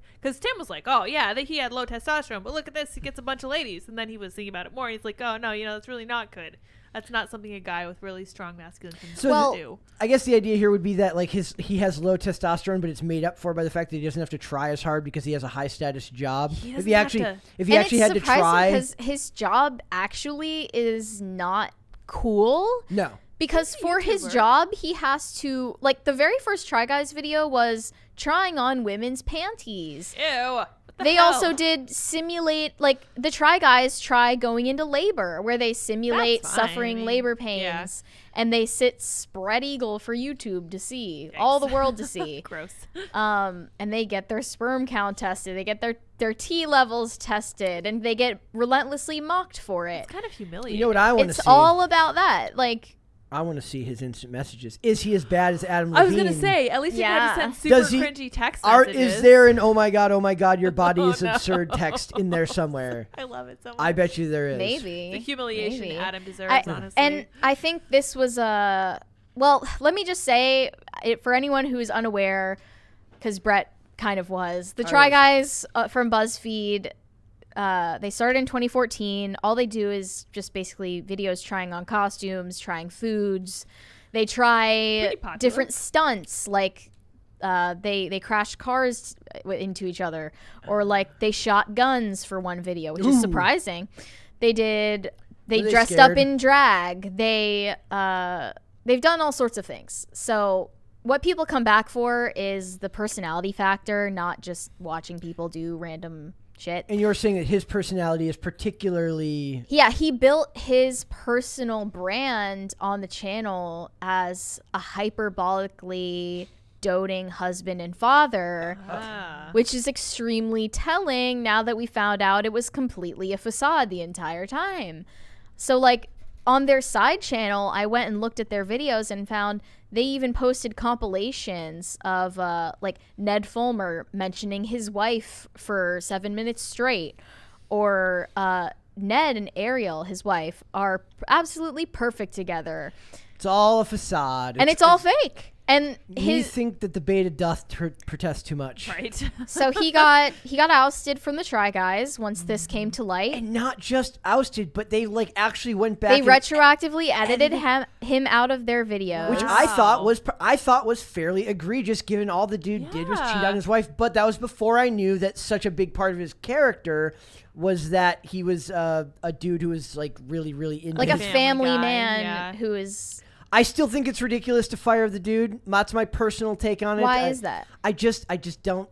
Because I feel like that would ruin their friendship and working relationship if you can't personally trust each other. I wonder if you especially with your own staff members. Well, he was cheating on his wife with a staff member particularly. But she wasn't. But it wasn't like against her will. The lady. No, it wasn't against her will, and he did make sure to say it was consensual because he knows that there are legal troubles that could follow from this. Couldn't they suspend the dude and bring him back later? I don't know. Once you've broken that trust and the easygoing nature of the way that they do content, it's hard. Yeah, you can't come back from that. Think so. But people, also, your reputation in the eyes of the fans has been shattered because that's who they knew you as and loved you to be. But right. But people love a redemption story. True. I do believe that people still love redemption stories. Oh, maybe that could come in the future, but for now, it doesn't seem likely. Keep him on. Maybe keep him on as a producer, and like I said, I'm not justifying. For all we know, they are. Yeah, I'm not justifying this dude's actions. What I'm saying is that I don't know if like something that's clearly not a legal matter. He didn't commit a crime. He's just kind of a scumbag. That doesn't prevent him from. I'm guessing they're probably all producers on the show as well by now. Yes. If they've been doing it for as long as they have. Keep the dude on as a producer and find a way to see if you can bring this dude back and do a redemption arc.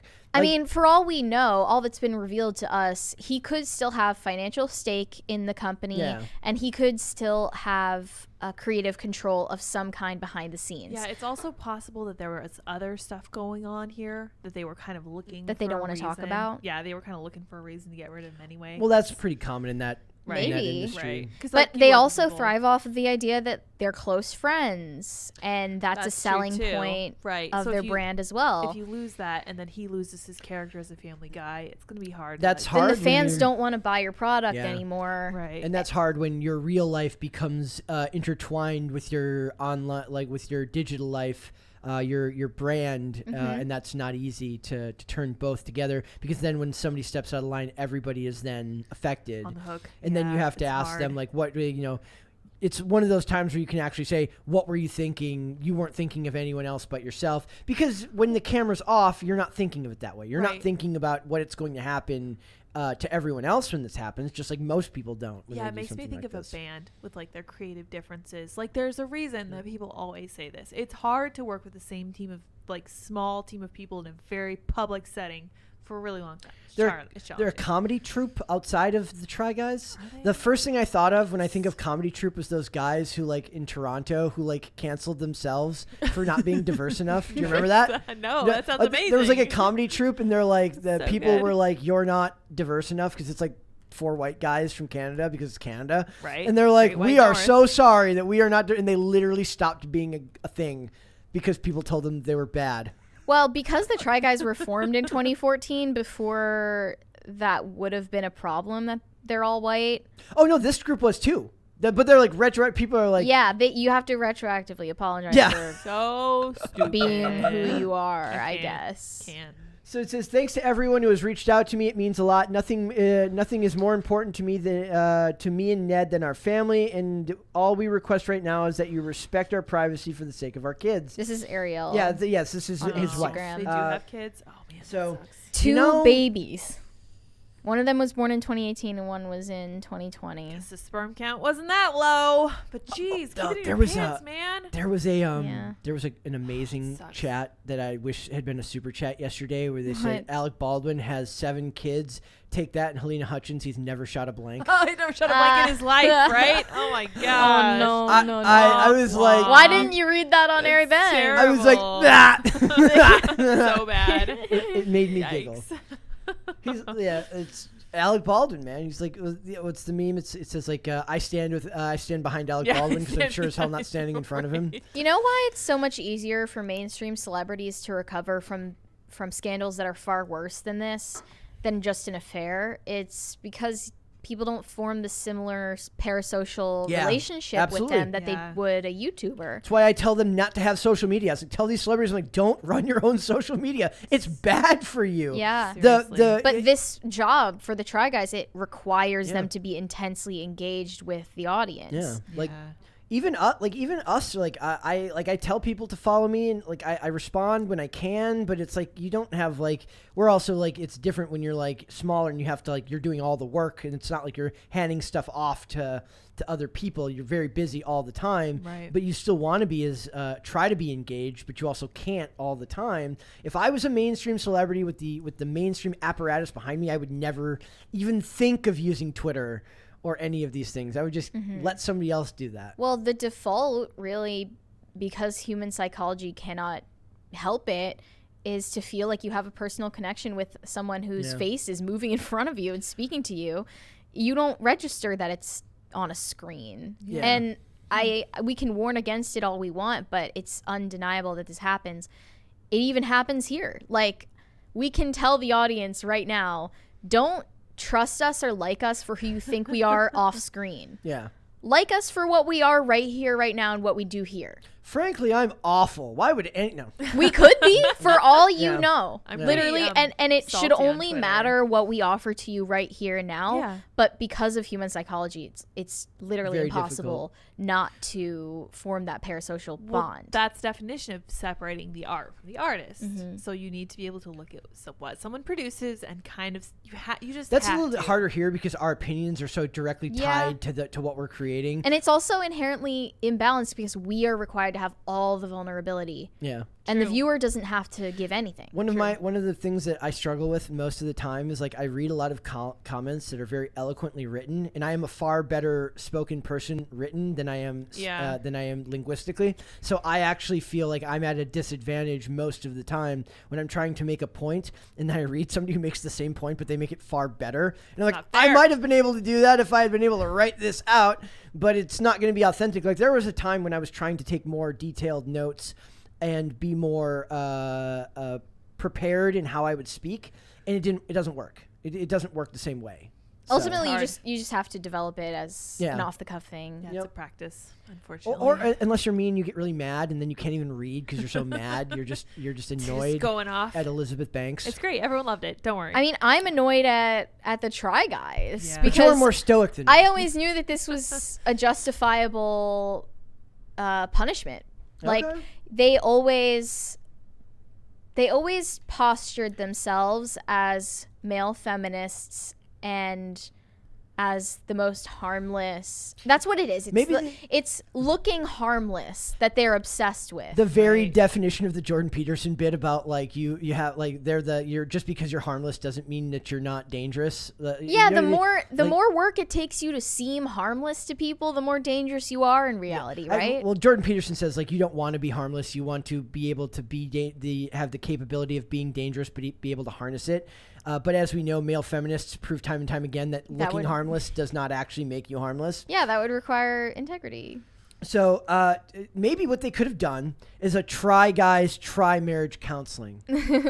Well, when I was writing this article, I said Yes. like the Try Guys have Love officially it. tried our patience or something like that. But when I was like deciding how to title it, I didn't know if I should say like, this is why you shouldn't trust content creators, because like we're content creators. That's us. That Don't is trust us. we But are it's like- content creators. Should you guys trust us? You can maybe trust us with opinions on movies and opinions on celebrities and things that, you know, ultimately don't matter. But why should you have faith in who we are behind Beyond that, closed doors and our family life? Like, that's the thing. That's the aspect that I think Ned Fulmer really exploited in the audience, is the ability to project an image that overcompensated for his wrongdoings and his shortcomings as a human being. It's funny. I was thinking the other kind of like there's an art to being open without revealing too much. Does that make sense? oh, like for sure. like I'm fairly I allow myself to be vulnerable about specific things that I've processed in my life that I don't feel uncomfortable with sharing with people, but may seem like it's a lot to share with someone. but it's something that I've worked through and allow myself to do that. There's a whole nother realm of stuff that I would never get into because it's something that I can't put out there. Right. It feels like they're taking an even worse route. It's like more surface level, but it's supposed to project honesty and safety and as if they're completely harmless. But you know, that glosses over the fact that they're just humans. I mean, Adam Levine doing this is bad because he has a wife and children. This guy is bad because he has a wife, children, and he projected himself to be something completely different. At least Adam Levine was forthright about being a playboy and a male feminist. And No, he's actually no. He falls in that same category because he called himself a male feminist. Right. Well, that's the thing. I just love women. They believe that self-flagellation about being a man, it gives them license to two-time and behind closed doors treat women the way they feel is appropriate. Right. Well, I have to circle back to what you said earlier because I think you're right. You said something about, what did you say about like being like open about certain things? Yeah. There's aspects of my personality that I absolutely share. I talk a lot about addiction and things that I've gone through with substance abuse, but I'm not going to share every story. Right, of course. Because there's aspects of that are so serious, so hard for me to still come to terms with how that made me as a person. Right. That I can give you the overall idea of what I've gone through without sharing the more horrifying things that I've said or done, like that. because it's not necessarily going to help you understand me any better, and it's too vulnerable and it's too much for me to put out there because it's stuff that I've worked through. I believe that I've atoned for, but is still so damning to me that mistakes I've made, right? Like, nothing illegal, but like just bad choices you've made, things you've done that you're not proud of. Sure. Like, I can share with you the overall idea of shame or pain or hardship. Yeah. But knowing where to cap it is important. Yes, and I feel like the 30,000 foot view is really valuable for, I think that's the best way to make a positive influence in other people's lives, because if other people are struggling with addiction, it's great for them to see you succeeding and be like, holy cow, this guy went through really hard times, he went through addiction, he succeeded, he came up in the world, I could probably do that too, without getting into the super nitty gritty. I think that having like a scaled back view and here's the difference between you and the Try Guys though, right? So you're kind of conflating them being dishonest with them being vulnerable, like being open about what they're doing. Yeah, I have the brain of a 12-year-old. I'm See, my memory is, oh wow, wonderful. Thank you. Woo, thank you. My memory is such that I cannot lie. Like if I lie, I'm gonna forget and then accidentally tell the truth later. So it's just like I need to be forthright all the time. And it sounds like these guys were more interested in creating this image and then spinning this narrative with absolutely no interest in actually living up to those ideals. Living up to that. Yeah. Right. And whereas you would never do that. And I guess that's a problem too, because this comes from, like you said, this is missing link media. This is the generation where authenticity was sold to you. Thank you. Their authenticity was sold to you as a product of something that wasn't mainstream television. Yeah. Like, you wouldn't get that level of... And that was a new thing in the early 2010s. Yeah, I remember. That makes sense. So you felt like in a way it exploits the connection that they have, that they build with you through the fact that they feel that you feel closer to them because you're not seeing them on a regular television, in a mainstream type of television role, or even a news reporter who it's like you may see that news reporter every day, but it's not like you feel close to them. Well, do you guys think that it's possible to look at the Try Guys and be like, okay, they've been on YouTube since 2014. This is just happening now. Is this a case of people just changing? That he might have been different before. Right. Maybe he changed. Well, theoretically, they could have been just like that when it started and the fame got to him. And maybe. Or maybe he evolved in a bad direction. But it's like ultimately that shouldn't matter to you as the viewer. Yeah. It just...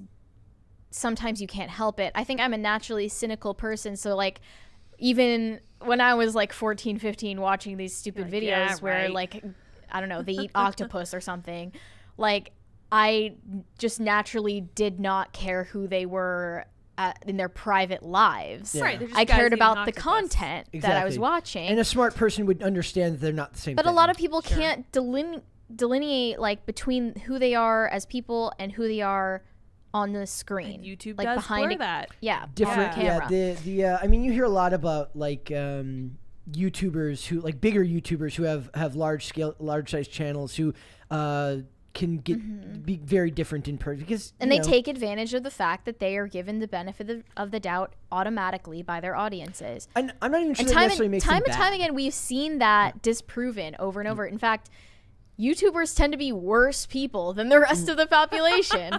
because they're overpowered. Yeah.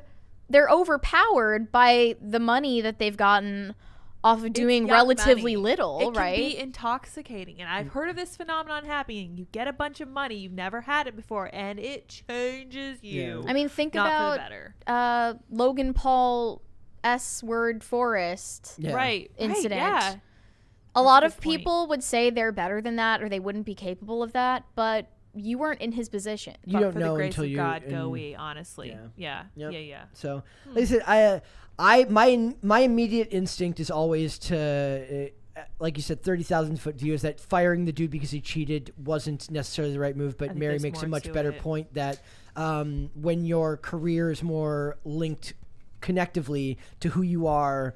Like I guess they're gonna like if a CEO did this, they do the same thing because if it came out because his image is tied to the stock price of the company, right? And whether Vince McMahon, like literally, I knew a long time ago the only thing that was going to be able to bring down Vince McMahon was Vince McMahon. He was too powerful. There was only the power of women of the female anatomy was going to be able to bring Vince McMahon down. That was the only thing because for many he was men. It was very and he was always very clearly like him and his wife very clearly for a lot of years had a marriage of just like we're married because we're business partners and like we had kids.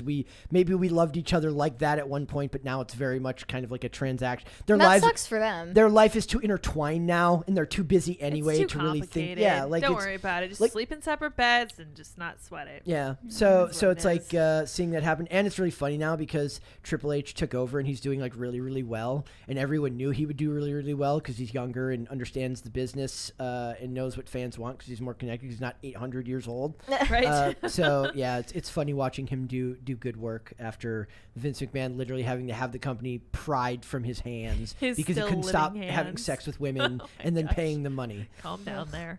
That's what I just no. I mean, what happened. Him, not you. Him, not me. Yeah.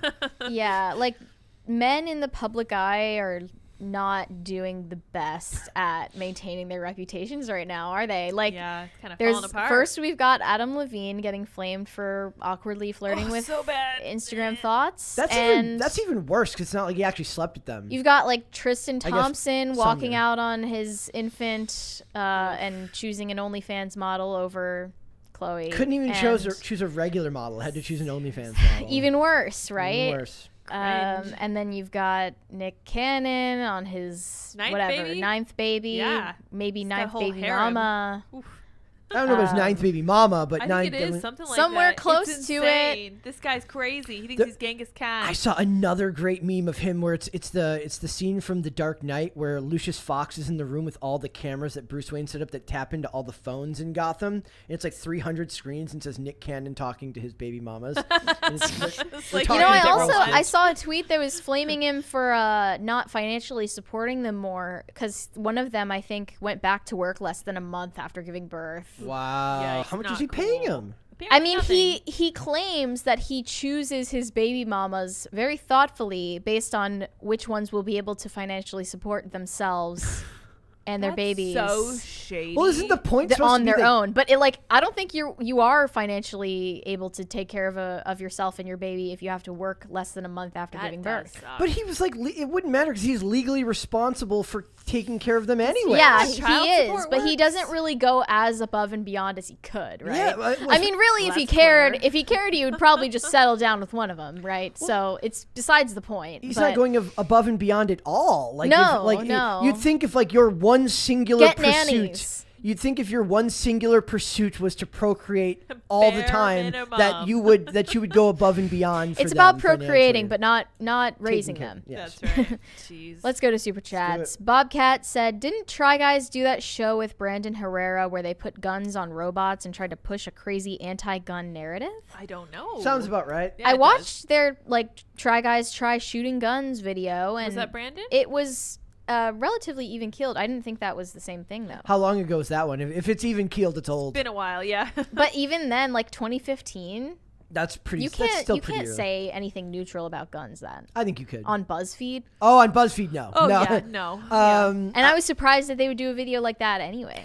It's like. But it's probably like, see, we tried guns and we're still anti-gun or something. Did you see the? Do you remember the article about the news reporter who's like, I got PTSD from shooting an AR-15? Yes. Like a Cringe. and then like it cuts to like the picture of like an 7-year-old 11-year-old girl, yeah. like her dad, and she's shooting an AR-15 and giggling as she's doing it. It's the greatest thing ever. Not scary at all. Most Johnny fun to Derp shoot. said, Linda, your closest location for Tudor's Biscuit World is probably Morgantown, West Virginia. Roughly 3-hour drive from Harper's Ferry area. Also, you will be missed. That is all. Oh, thank you. You always That is say all. that. You always say that is all, but I don't think it is all. Because you keep you sending keep more saying super that is chats, all. which is great. I love it. Like I thought you were going to announce it on the last day, No, it's fine. I'm happy to announce it now, just because it is. but a you thing announced it that's on happening. the other show, right? I didn't just. It shouldn't out- come No, as no, a no, it's fine. huge surprise. Yeah. Okay.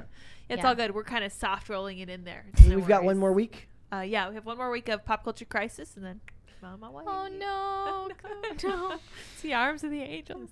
That app said should be called Dry Guys. Am I right? Yeah, am I right? Yeah. You Should be got called it. Cry Guys. Get it? They're like the opposite of Alec Baldwin. They're all shooting blanks. Apparently not. I don't know. Luis Aguilar said, "My after lunch show. I love you. That is all." Aw, That you. is We all love you from it. too. It's catching on. I love it. We love Let's you. do it. I want a T-shirt now that says "That is all." That app will get on that. He said, "Also buy a tea. I need a new car to drive the Waffle House Princess to see the Barbie movie." Oh heck yeah! Wait, are you the Waffle House princess? Yeah, I mentioned I have a shirt that says Waffle House Princess. Amazing. Yeah. High class. Waffle Sensei said, "Wait, what? You guys aren't exactly the same on and off screen? Podcasting is performative? What? My brain is melting." Dude, Actually, that not. sounds like shocking, but it actually is weird how different it is to both share these views here. Like most of my job here is not swearing, even though I suck at it. like The most only of difference is less swearing. What are you talking about? No, I'm the same person. I disagree. Like I think it's still a performance. Like still, like when we get done, a lot of times I'm like, because I'm more inherently introverted. Right. Like when we get done, I like collapse and Takes I'm like like 12 hours to recover from this, guys. like that's just how I am. Like but we can have our conversations here, but that's not the same thing as performing. Definitely. Like when you know that if you say the wrong thing, like I do lose sleep that one day I'm going to say something just truly awful. You won't. You won't. It's It's already been almost a year, Brett. I'm fine. I'm an underachiever, but I'm an overachiever at underachieving. So we could we'll see. I don't want to surprise you guys. But Might it be is fun. but You it can always is pull a Trainwreck's TV. If you know, you know.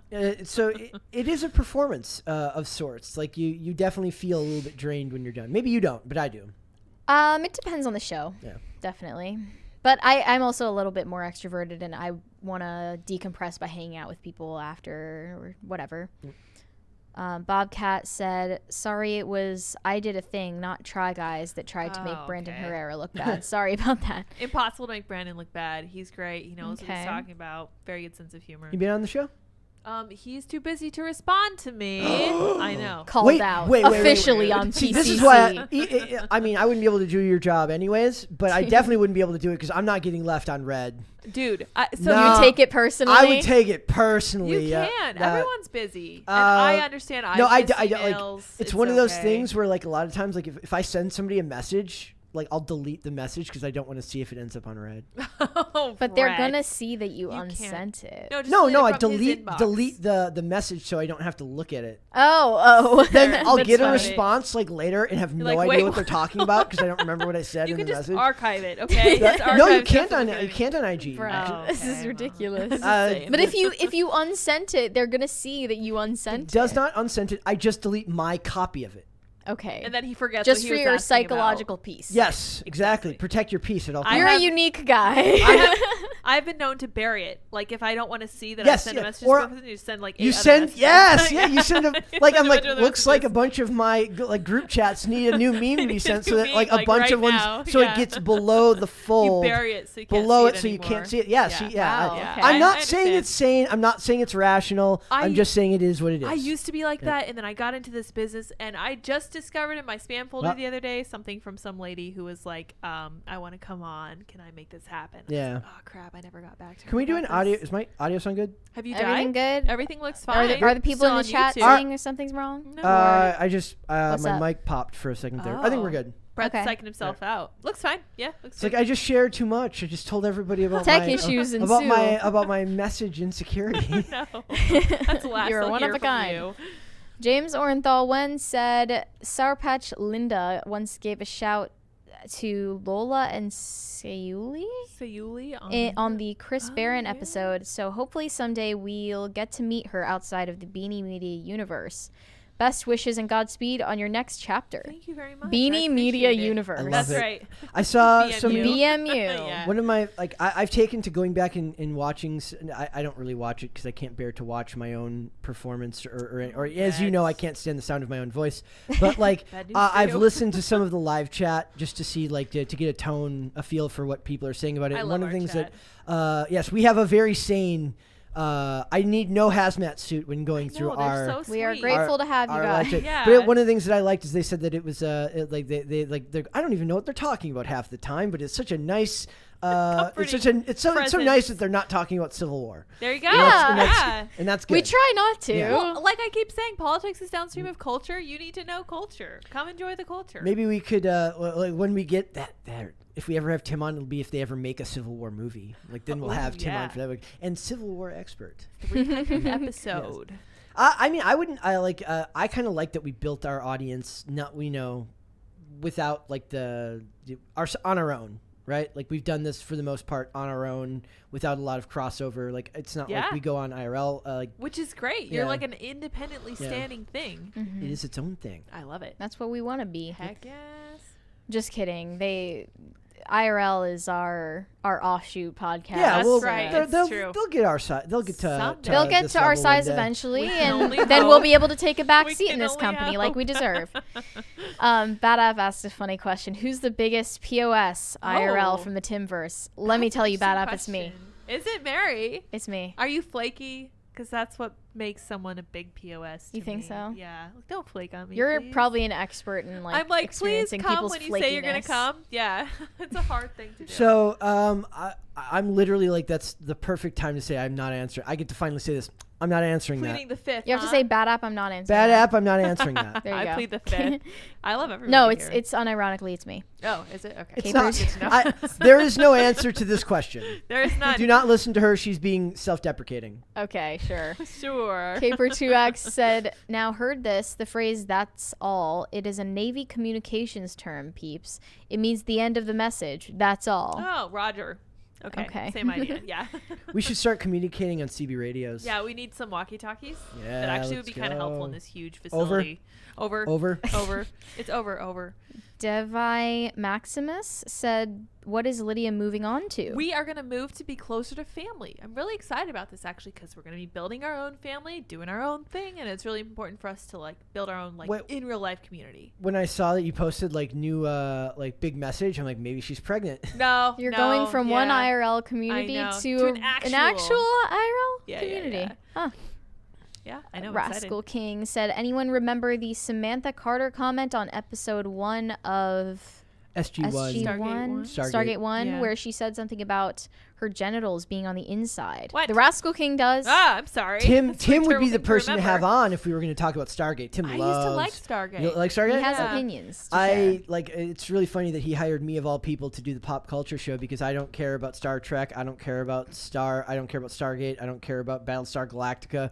Like those just Well, weren't my. Star and Trek. he loves all those. He loves all those shows. Another Star Trek movie just got scrapped. I don't think Tim likes the movies. I don't blame him for Tim not. Tim likes the shows. Oh, and also I pointed out to someone. I said when like people got really mad when they thought you were talking about how you thought like Star Trek Discovery wasn't woke But Oh, yeah, I don't think mixed you it up were not with, watching Discovery. You were watching one of the old ones. You were either watching Deep Space Nine or Next Generation. Yeah, I forget which one it was. Apologies.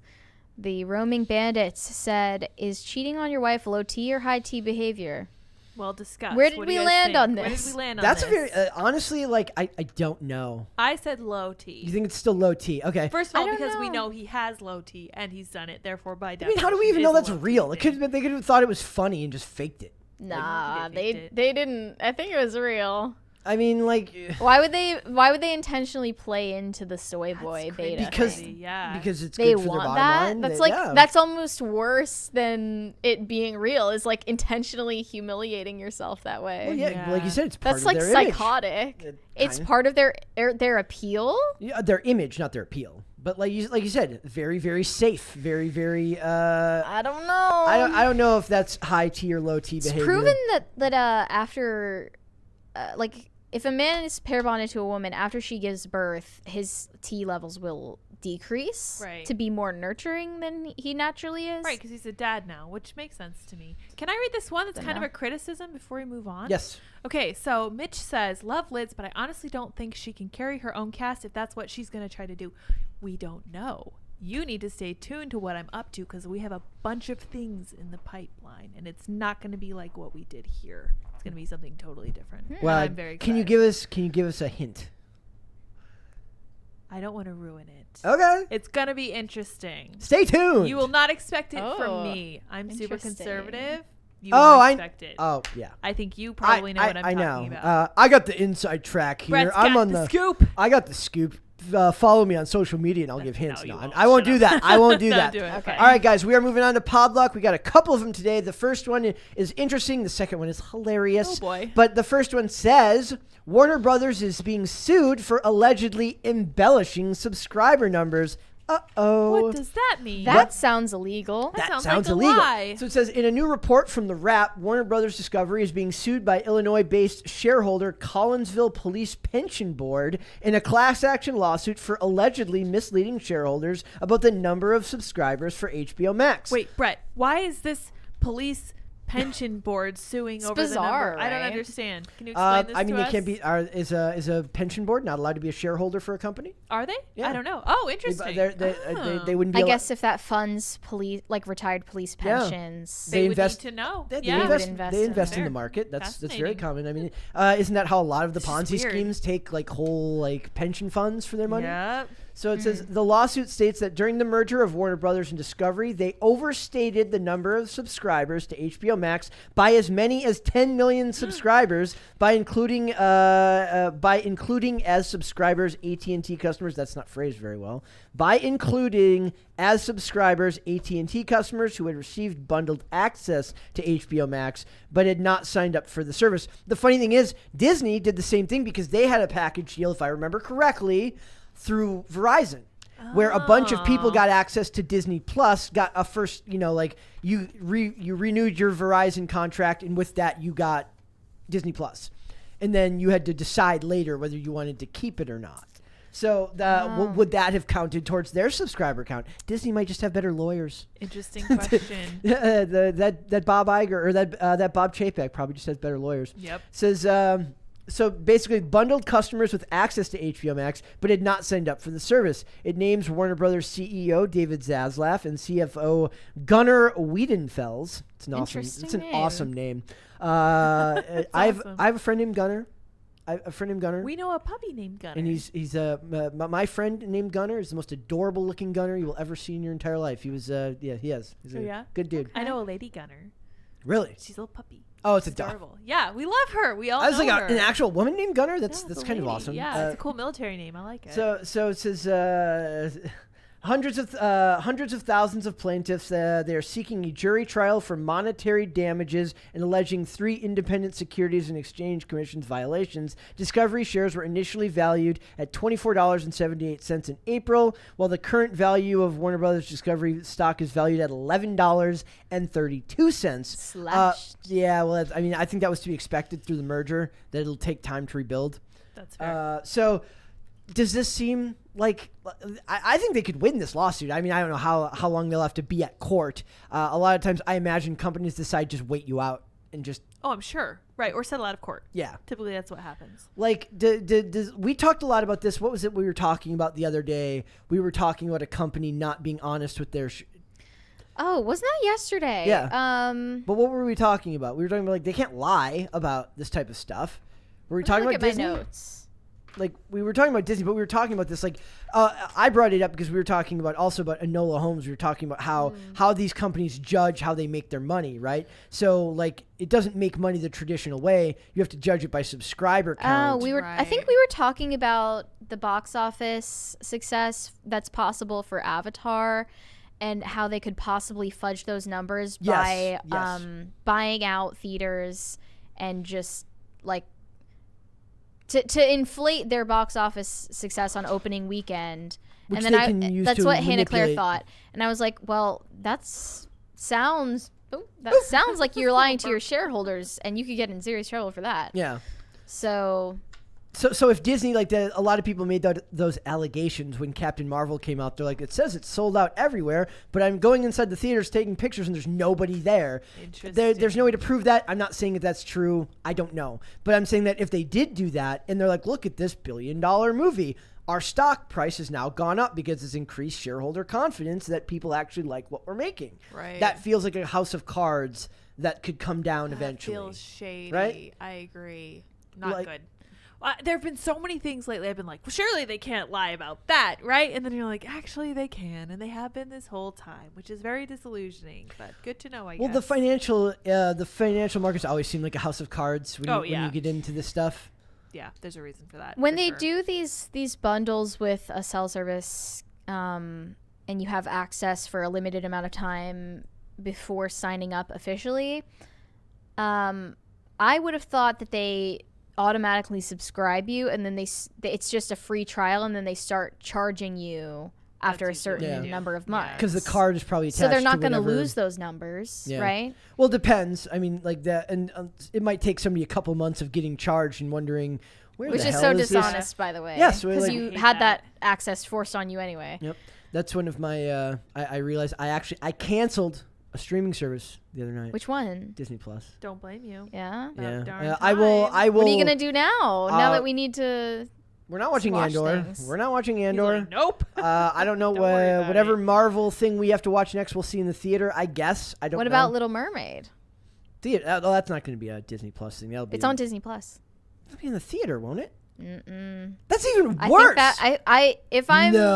Unless I'm incorrect, let me check. Pinocchio I thought that was supposed to be Pinocchio was Disney Plus. Disney Plus. There's no way they make it. Chat, help me out. Let's look. That doesn't seem right to me. Watch them. But like, I canceled Disney Plus because I just can't take it. I've got a BritBox right now. I've gone so far as to get a British only, BBC only streaming service. So, it just seems bad to me that they would lie about that. Yes, absolutely. I feel like it's bad if they lie about any of this stuff, but it's in their interest to create a facade of trustworthiness.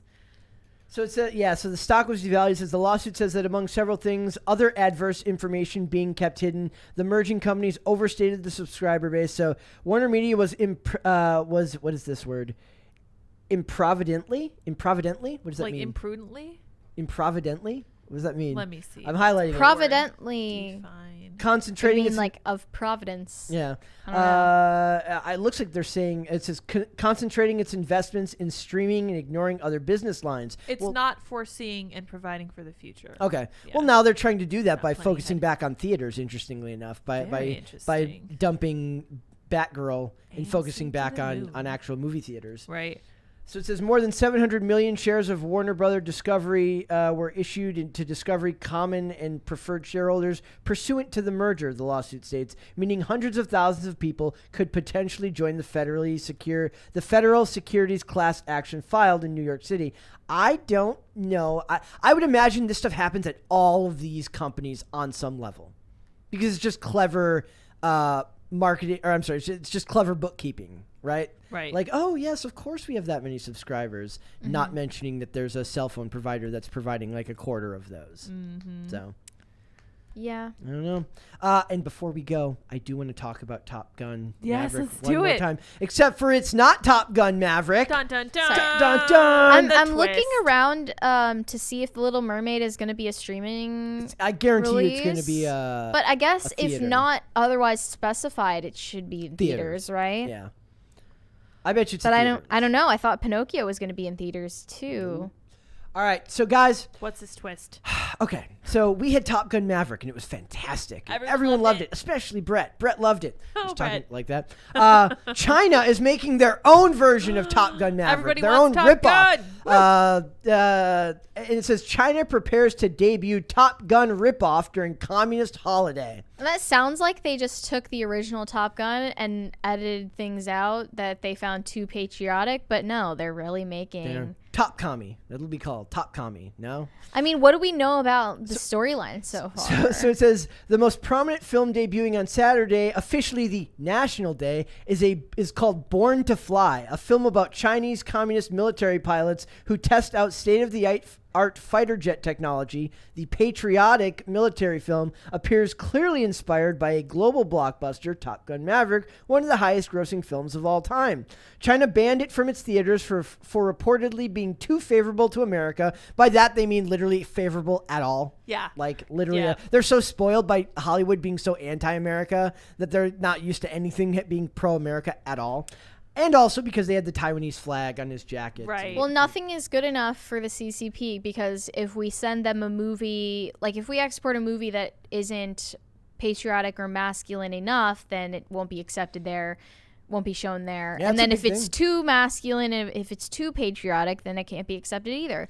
So ultimately, we're just getting iced out. I also want to point out that they do point out a lot here where they talk about the difference between patriotic films and military propaganda, which is a very fine line. Yeah, there's a difference. Like what? Well, okay, I'll to ask this tell. question. What is the difference?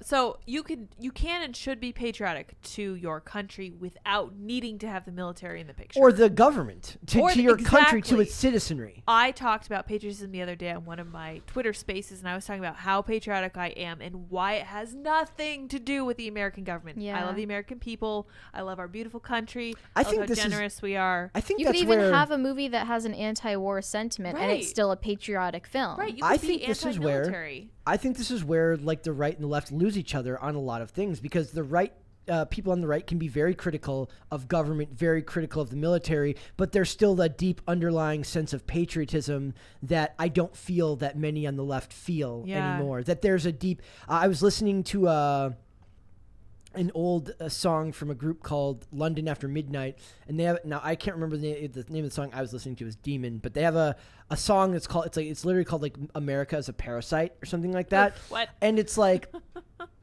there's an underlying hatred for the country as a whole there, Including the people. whereas I feel like people more right-leaning who back in the day would have been probably more militarily inclined, but now that center-right is kind of more populist or like disenfranchised left liberals, somebody like me, who I still consider myself fairly liberal in my belief system.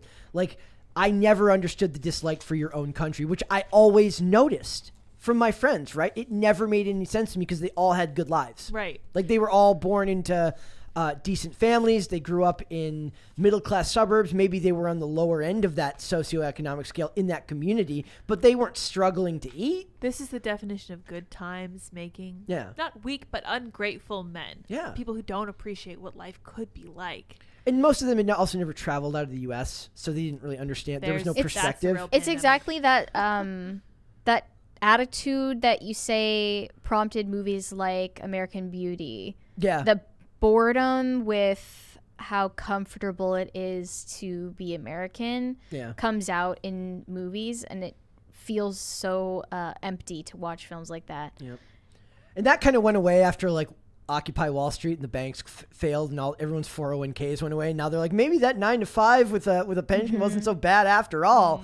But like, to me, there is a distinct difference between patriotism, love of country, and being just beholden to the military and the government, right? Exactly. In China, you're forced to be beholden to the military and the government. But I think a lot of them buy in.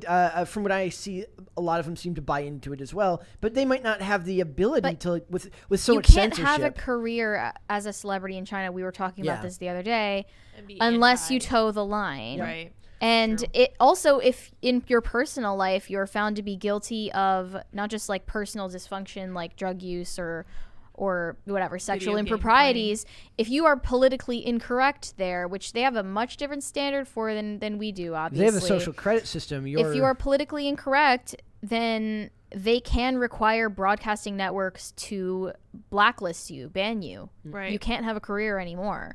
So, and also there's a control on how much you can be paid as an entertainer in China, because if you had too much money, it would allow you the freedom to move. Also, similar to Britain, they don't want to exalt their celebrities the same way And we I think do that's a here. great thing. That's actually. a great, yeah. Like On accident, but they're right on that. here, Yeah. we the problem is we give too much meaning in reverence to celebrities that don't actually deserve it. When you're looking to, they talk in that article that we were looking at yesterday. Like the first thing a lot of people do in China, is they look to celebrities for what to think. That's why they're tools but- of the state. Yeah, here we do that, but we're not being told to. We just do it because we're dumb. Like Of our own accord, well, we have failed to. Did you guys see that Meghan Markle thought she'd be the Beyonce of the UK? What? Cringe, right? Super cringe. She's not even a musician. What did she mean by that? She thought she would be super famous, popular, and beautiful, and then it turned out that the UK doesn't view celebrities like we do here. So she's much and that's bigger. funny too, because Yeah. from what I understand, they actually view the royals as their version of celebrities more so than actors and actresses and musicians. Yeah.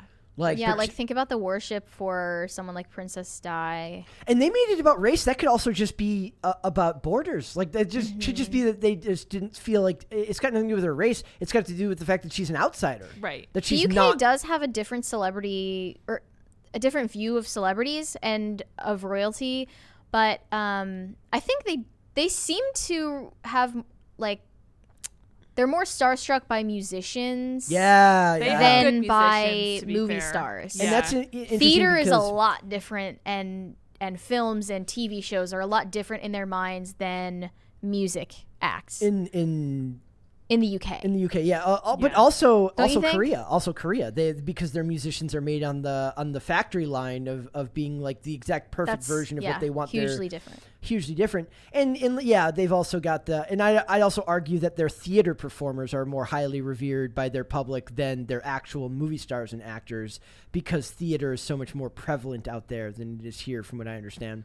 So it says China has dramatically increased its investment in the national film industry, particularly in propaganda movies, which it refers to as patriotic fare. While the movies tend to not be enjoy much success outside of Chinese borders, the Communist Party pressures its citizens to watch them, describing watching pro-communist films as a citizen's duty and mandating viewings in schools.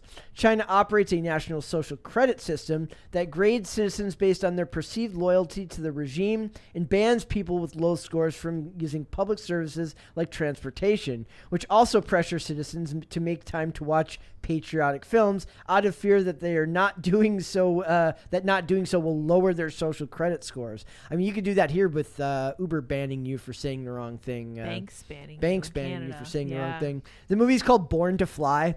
I was hoping they'd call it Top Gun China. Yeah, Top Gun China. Top Gun China. Yeah. That'd be great. Yeah. So I would love to, this is their, I guess that's their Tom Cruise. It's gonna have English subtitles, so Oh, interesting. How would we let's watch it. Let's It's- see if it's any Yeah, there you good. go. It's also Terrible. funny. It's also funny because Top Gun Maverick actually didn't do all that horribly outside of the U.S. I'm sure it didn't. It actually did pretty well. It Considering wasn't nearly as heavy-handed with the patriotism and pro-America stuff as the first one was.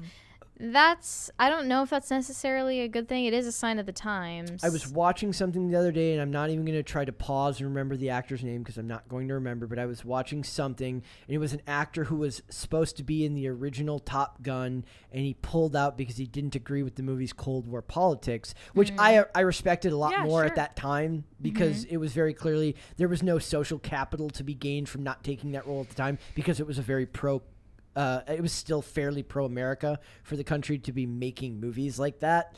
So by doing it at that time when there was no benefit to it, he actually was standing on his principles. That's how you know if someone's being honest. Yeah. Like- Follow your conscience. Like, Have a conscience. whether I think it's the first step. right. Yeah. Whether it's that you choose not to participate in a film because of its message or theme, or if it's because you want to insert your message into a film, even if it's one we disagree with, you know, go for it and see how it goes for you. Will you make your money back? So, do you have an interest in seeing Born to Fly? 'Cause it Yeah. says the Born to Fly trailer Yes. mirrors the aesthetics of the Top Gun series with inferior video game quality CGI graphics. This sounds awesome. Shock. Sounds good, right? It offers little in the way of the movie's plot other than the fact that the pilots will be flying jet models that have yet to be confirmed safe for use. The website Oh, Asian boy. Film Fans is reporting on the trailer. The guy in the front kind of looks like Shohei Ohtani, the pitcher for the California Angels. That's funny. Came here. I love it. So it says has already made 26 million. 26 million. Yeah. Yen? Interesting. Yeah. Is it yen? Yeah, would be YUAN. Yeah, yen. That's 3.6 million American in pre-sales alone when the film's trailer debuted last month. So the state newspaper reported that the film promised to feature real-life fighter jet models in use by the Chinese People's Liberation Army Air Force. So it's totally propaganda. You know, the funny thing is, like you said, Maverick had very little. It was like generic villain. The best you could say is like they have like the full-size American flags and they're featured fairly prominently. And that was about as pro-America because that actually makes sense to have in an like in a hangar. Yeah. So I don't know. Like I'm actually surprised most of the time when I see them actually include flags. Yeah. Like that always boggles. So my- weird, right? I always expect them to change them. They toned it down for Maverick. Yeah. But I love lot. the original Top Gun. I love the original Top Gun. Hard to beat. What if they used Danger Zone in this movie? That'd be really funny. But a Chinese Yeah, version of it? a cover of it. Yeah. Like that. We are not going to imitate that right now. No, No. it's not. I'm not. Yeah. Have We you- are not going to get clipped. Have you ever seen any of the videos of Trey Parker and Matt Stone doing all of the offensive accents, like in the No. studio? That's No. awesome. It's so much funnier if you actually see them doing the voice themselves. amazing. Like it's great. So. All right, Lydia, thank you so much. Thank you very much for having We've me, got Brett. super chats. Oh, Brett. what am I I do How appreciate could you you having forget? me still. Uh, You always have super chats. I am off today. Go ahead. It's Super okay. chats. Jump the gun. DC said, moving from making a living on to the things that make life worth living. Yes. Lydia, it's been great listening to you these past couple years. Godspeed. Thank you. Hopefully you can tune in to me on a different platform later. What platform will that be? That will be remains to be seen. Don't worry about it, Brett. Shut up. Okay. Bad app was implying things. I'm not going to read that bad Let app. me read it. Let me see if he's right. DC said, Lydia, how'd you first meet Tim and come on to IRL? So I actually met Tim by commenting on his Instagram. And I commented that I was in my home state of Colorado. And he's like, oh, you know, I have family out there, whatever. Then I sent him cultural articles to talk about for his... He used to do like 6 videos a day. And the last 3 were always hard for him to find topics 6 for. videos a That's day. a lot. Yeah, it's a lot. So those last 3 that were like 6, 6:15, and 6:30, I would send him articles for, and I kept like a running document full of stuff that I sent him, and I Okay, helped him find all this here's a funny story of like viewer entitlement. I remember one time, like when I was watching Tim very regularly, I never really watched IRL. I watched the daily videos because it was more to the point. Right. And I remember one day, it was like a Saturday or it was like a holiday. And I was like, no video. Like, I just remember like, what? Nothing uploaded today? Because I was Where's like going, Timcast? I was like at work and I like needed something to listen to. And I was like, Dang and it. it's like, yeah. And then, yeah. What Yeah. the heck, Listen to IRL? Tim? That's, I still have that screenshot of I sent Tim a message on Twitter in 2019 because I found a beanie that said free press on it. And it was like right after he'd Oh, done that's a video. right. Oh, Thank Thank you guys. Woo! So like that was like he didn't respond. I barely used Twitter at that time. Like I didn't hear from him until a couple years later. But That's great. that was interesting. Yeah, weird things happen. Bobcat said, the best thing about this show is how expressive Mary is. You can tell just from the look on her face when she reads one of Bad App's super chats. That's Her face falls. But with the delay, you can never be Quite, fully yeah. sure what I'm reacting to. But now there's one like right on the lens of the Holy, camera. what's I'm Oh gonna my take a picture. goodness. This You is see- crazy. You can't see it in the shot. That's Camera's good. funny today. So neat. Johannes Nakpil said, Mary, do you go to adoration? I do sometimes. I I live very, very, very, very close to an adoration chapel, so it's easier for me than what is that? than it has been in the past. What is that? Sorry, I'm dumb. It's okay. It's just when Catholics sit in the presence of the Eucharist and just like you can pray or just sit there. Like, do I go to adoration? Yes. Do I pay attention to praying while I'm there? That's another story. Sometimes I just like sit there. Yeah. So do you ever just leave work someday and just go to church just because you feel like you have to?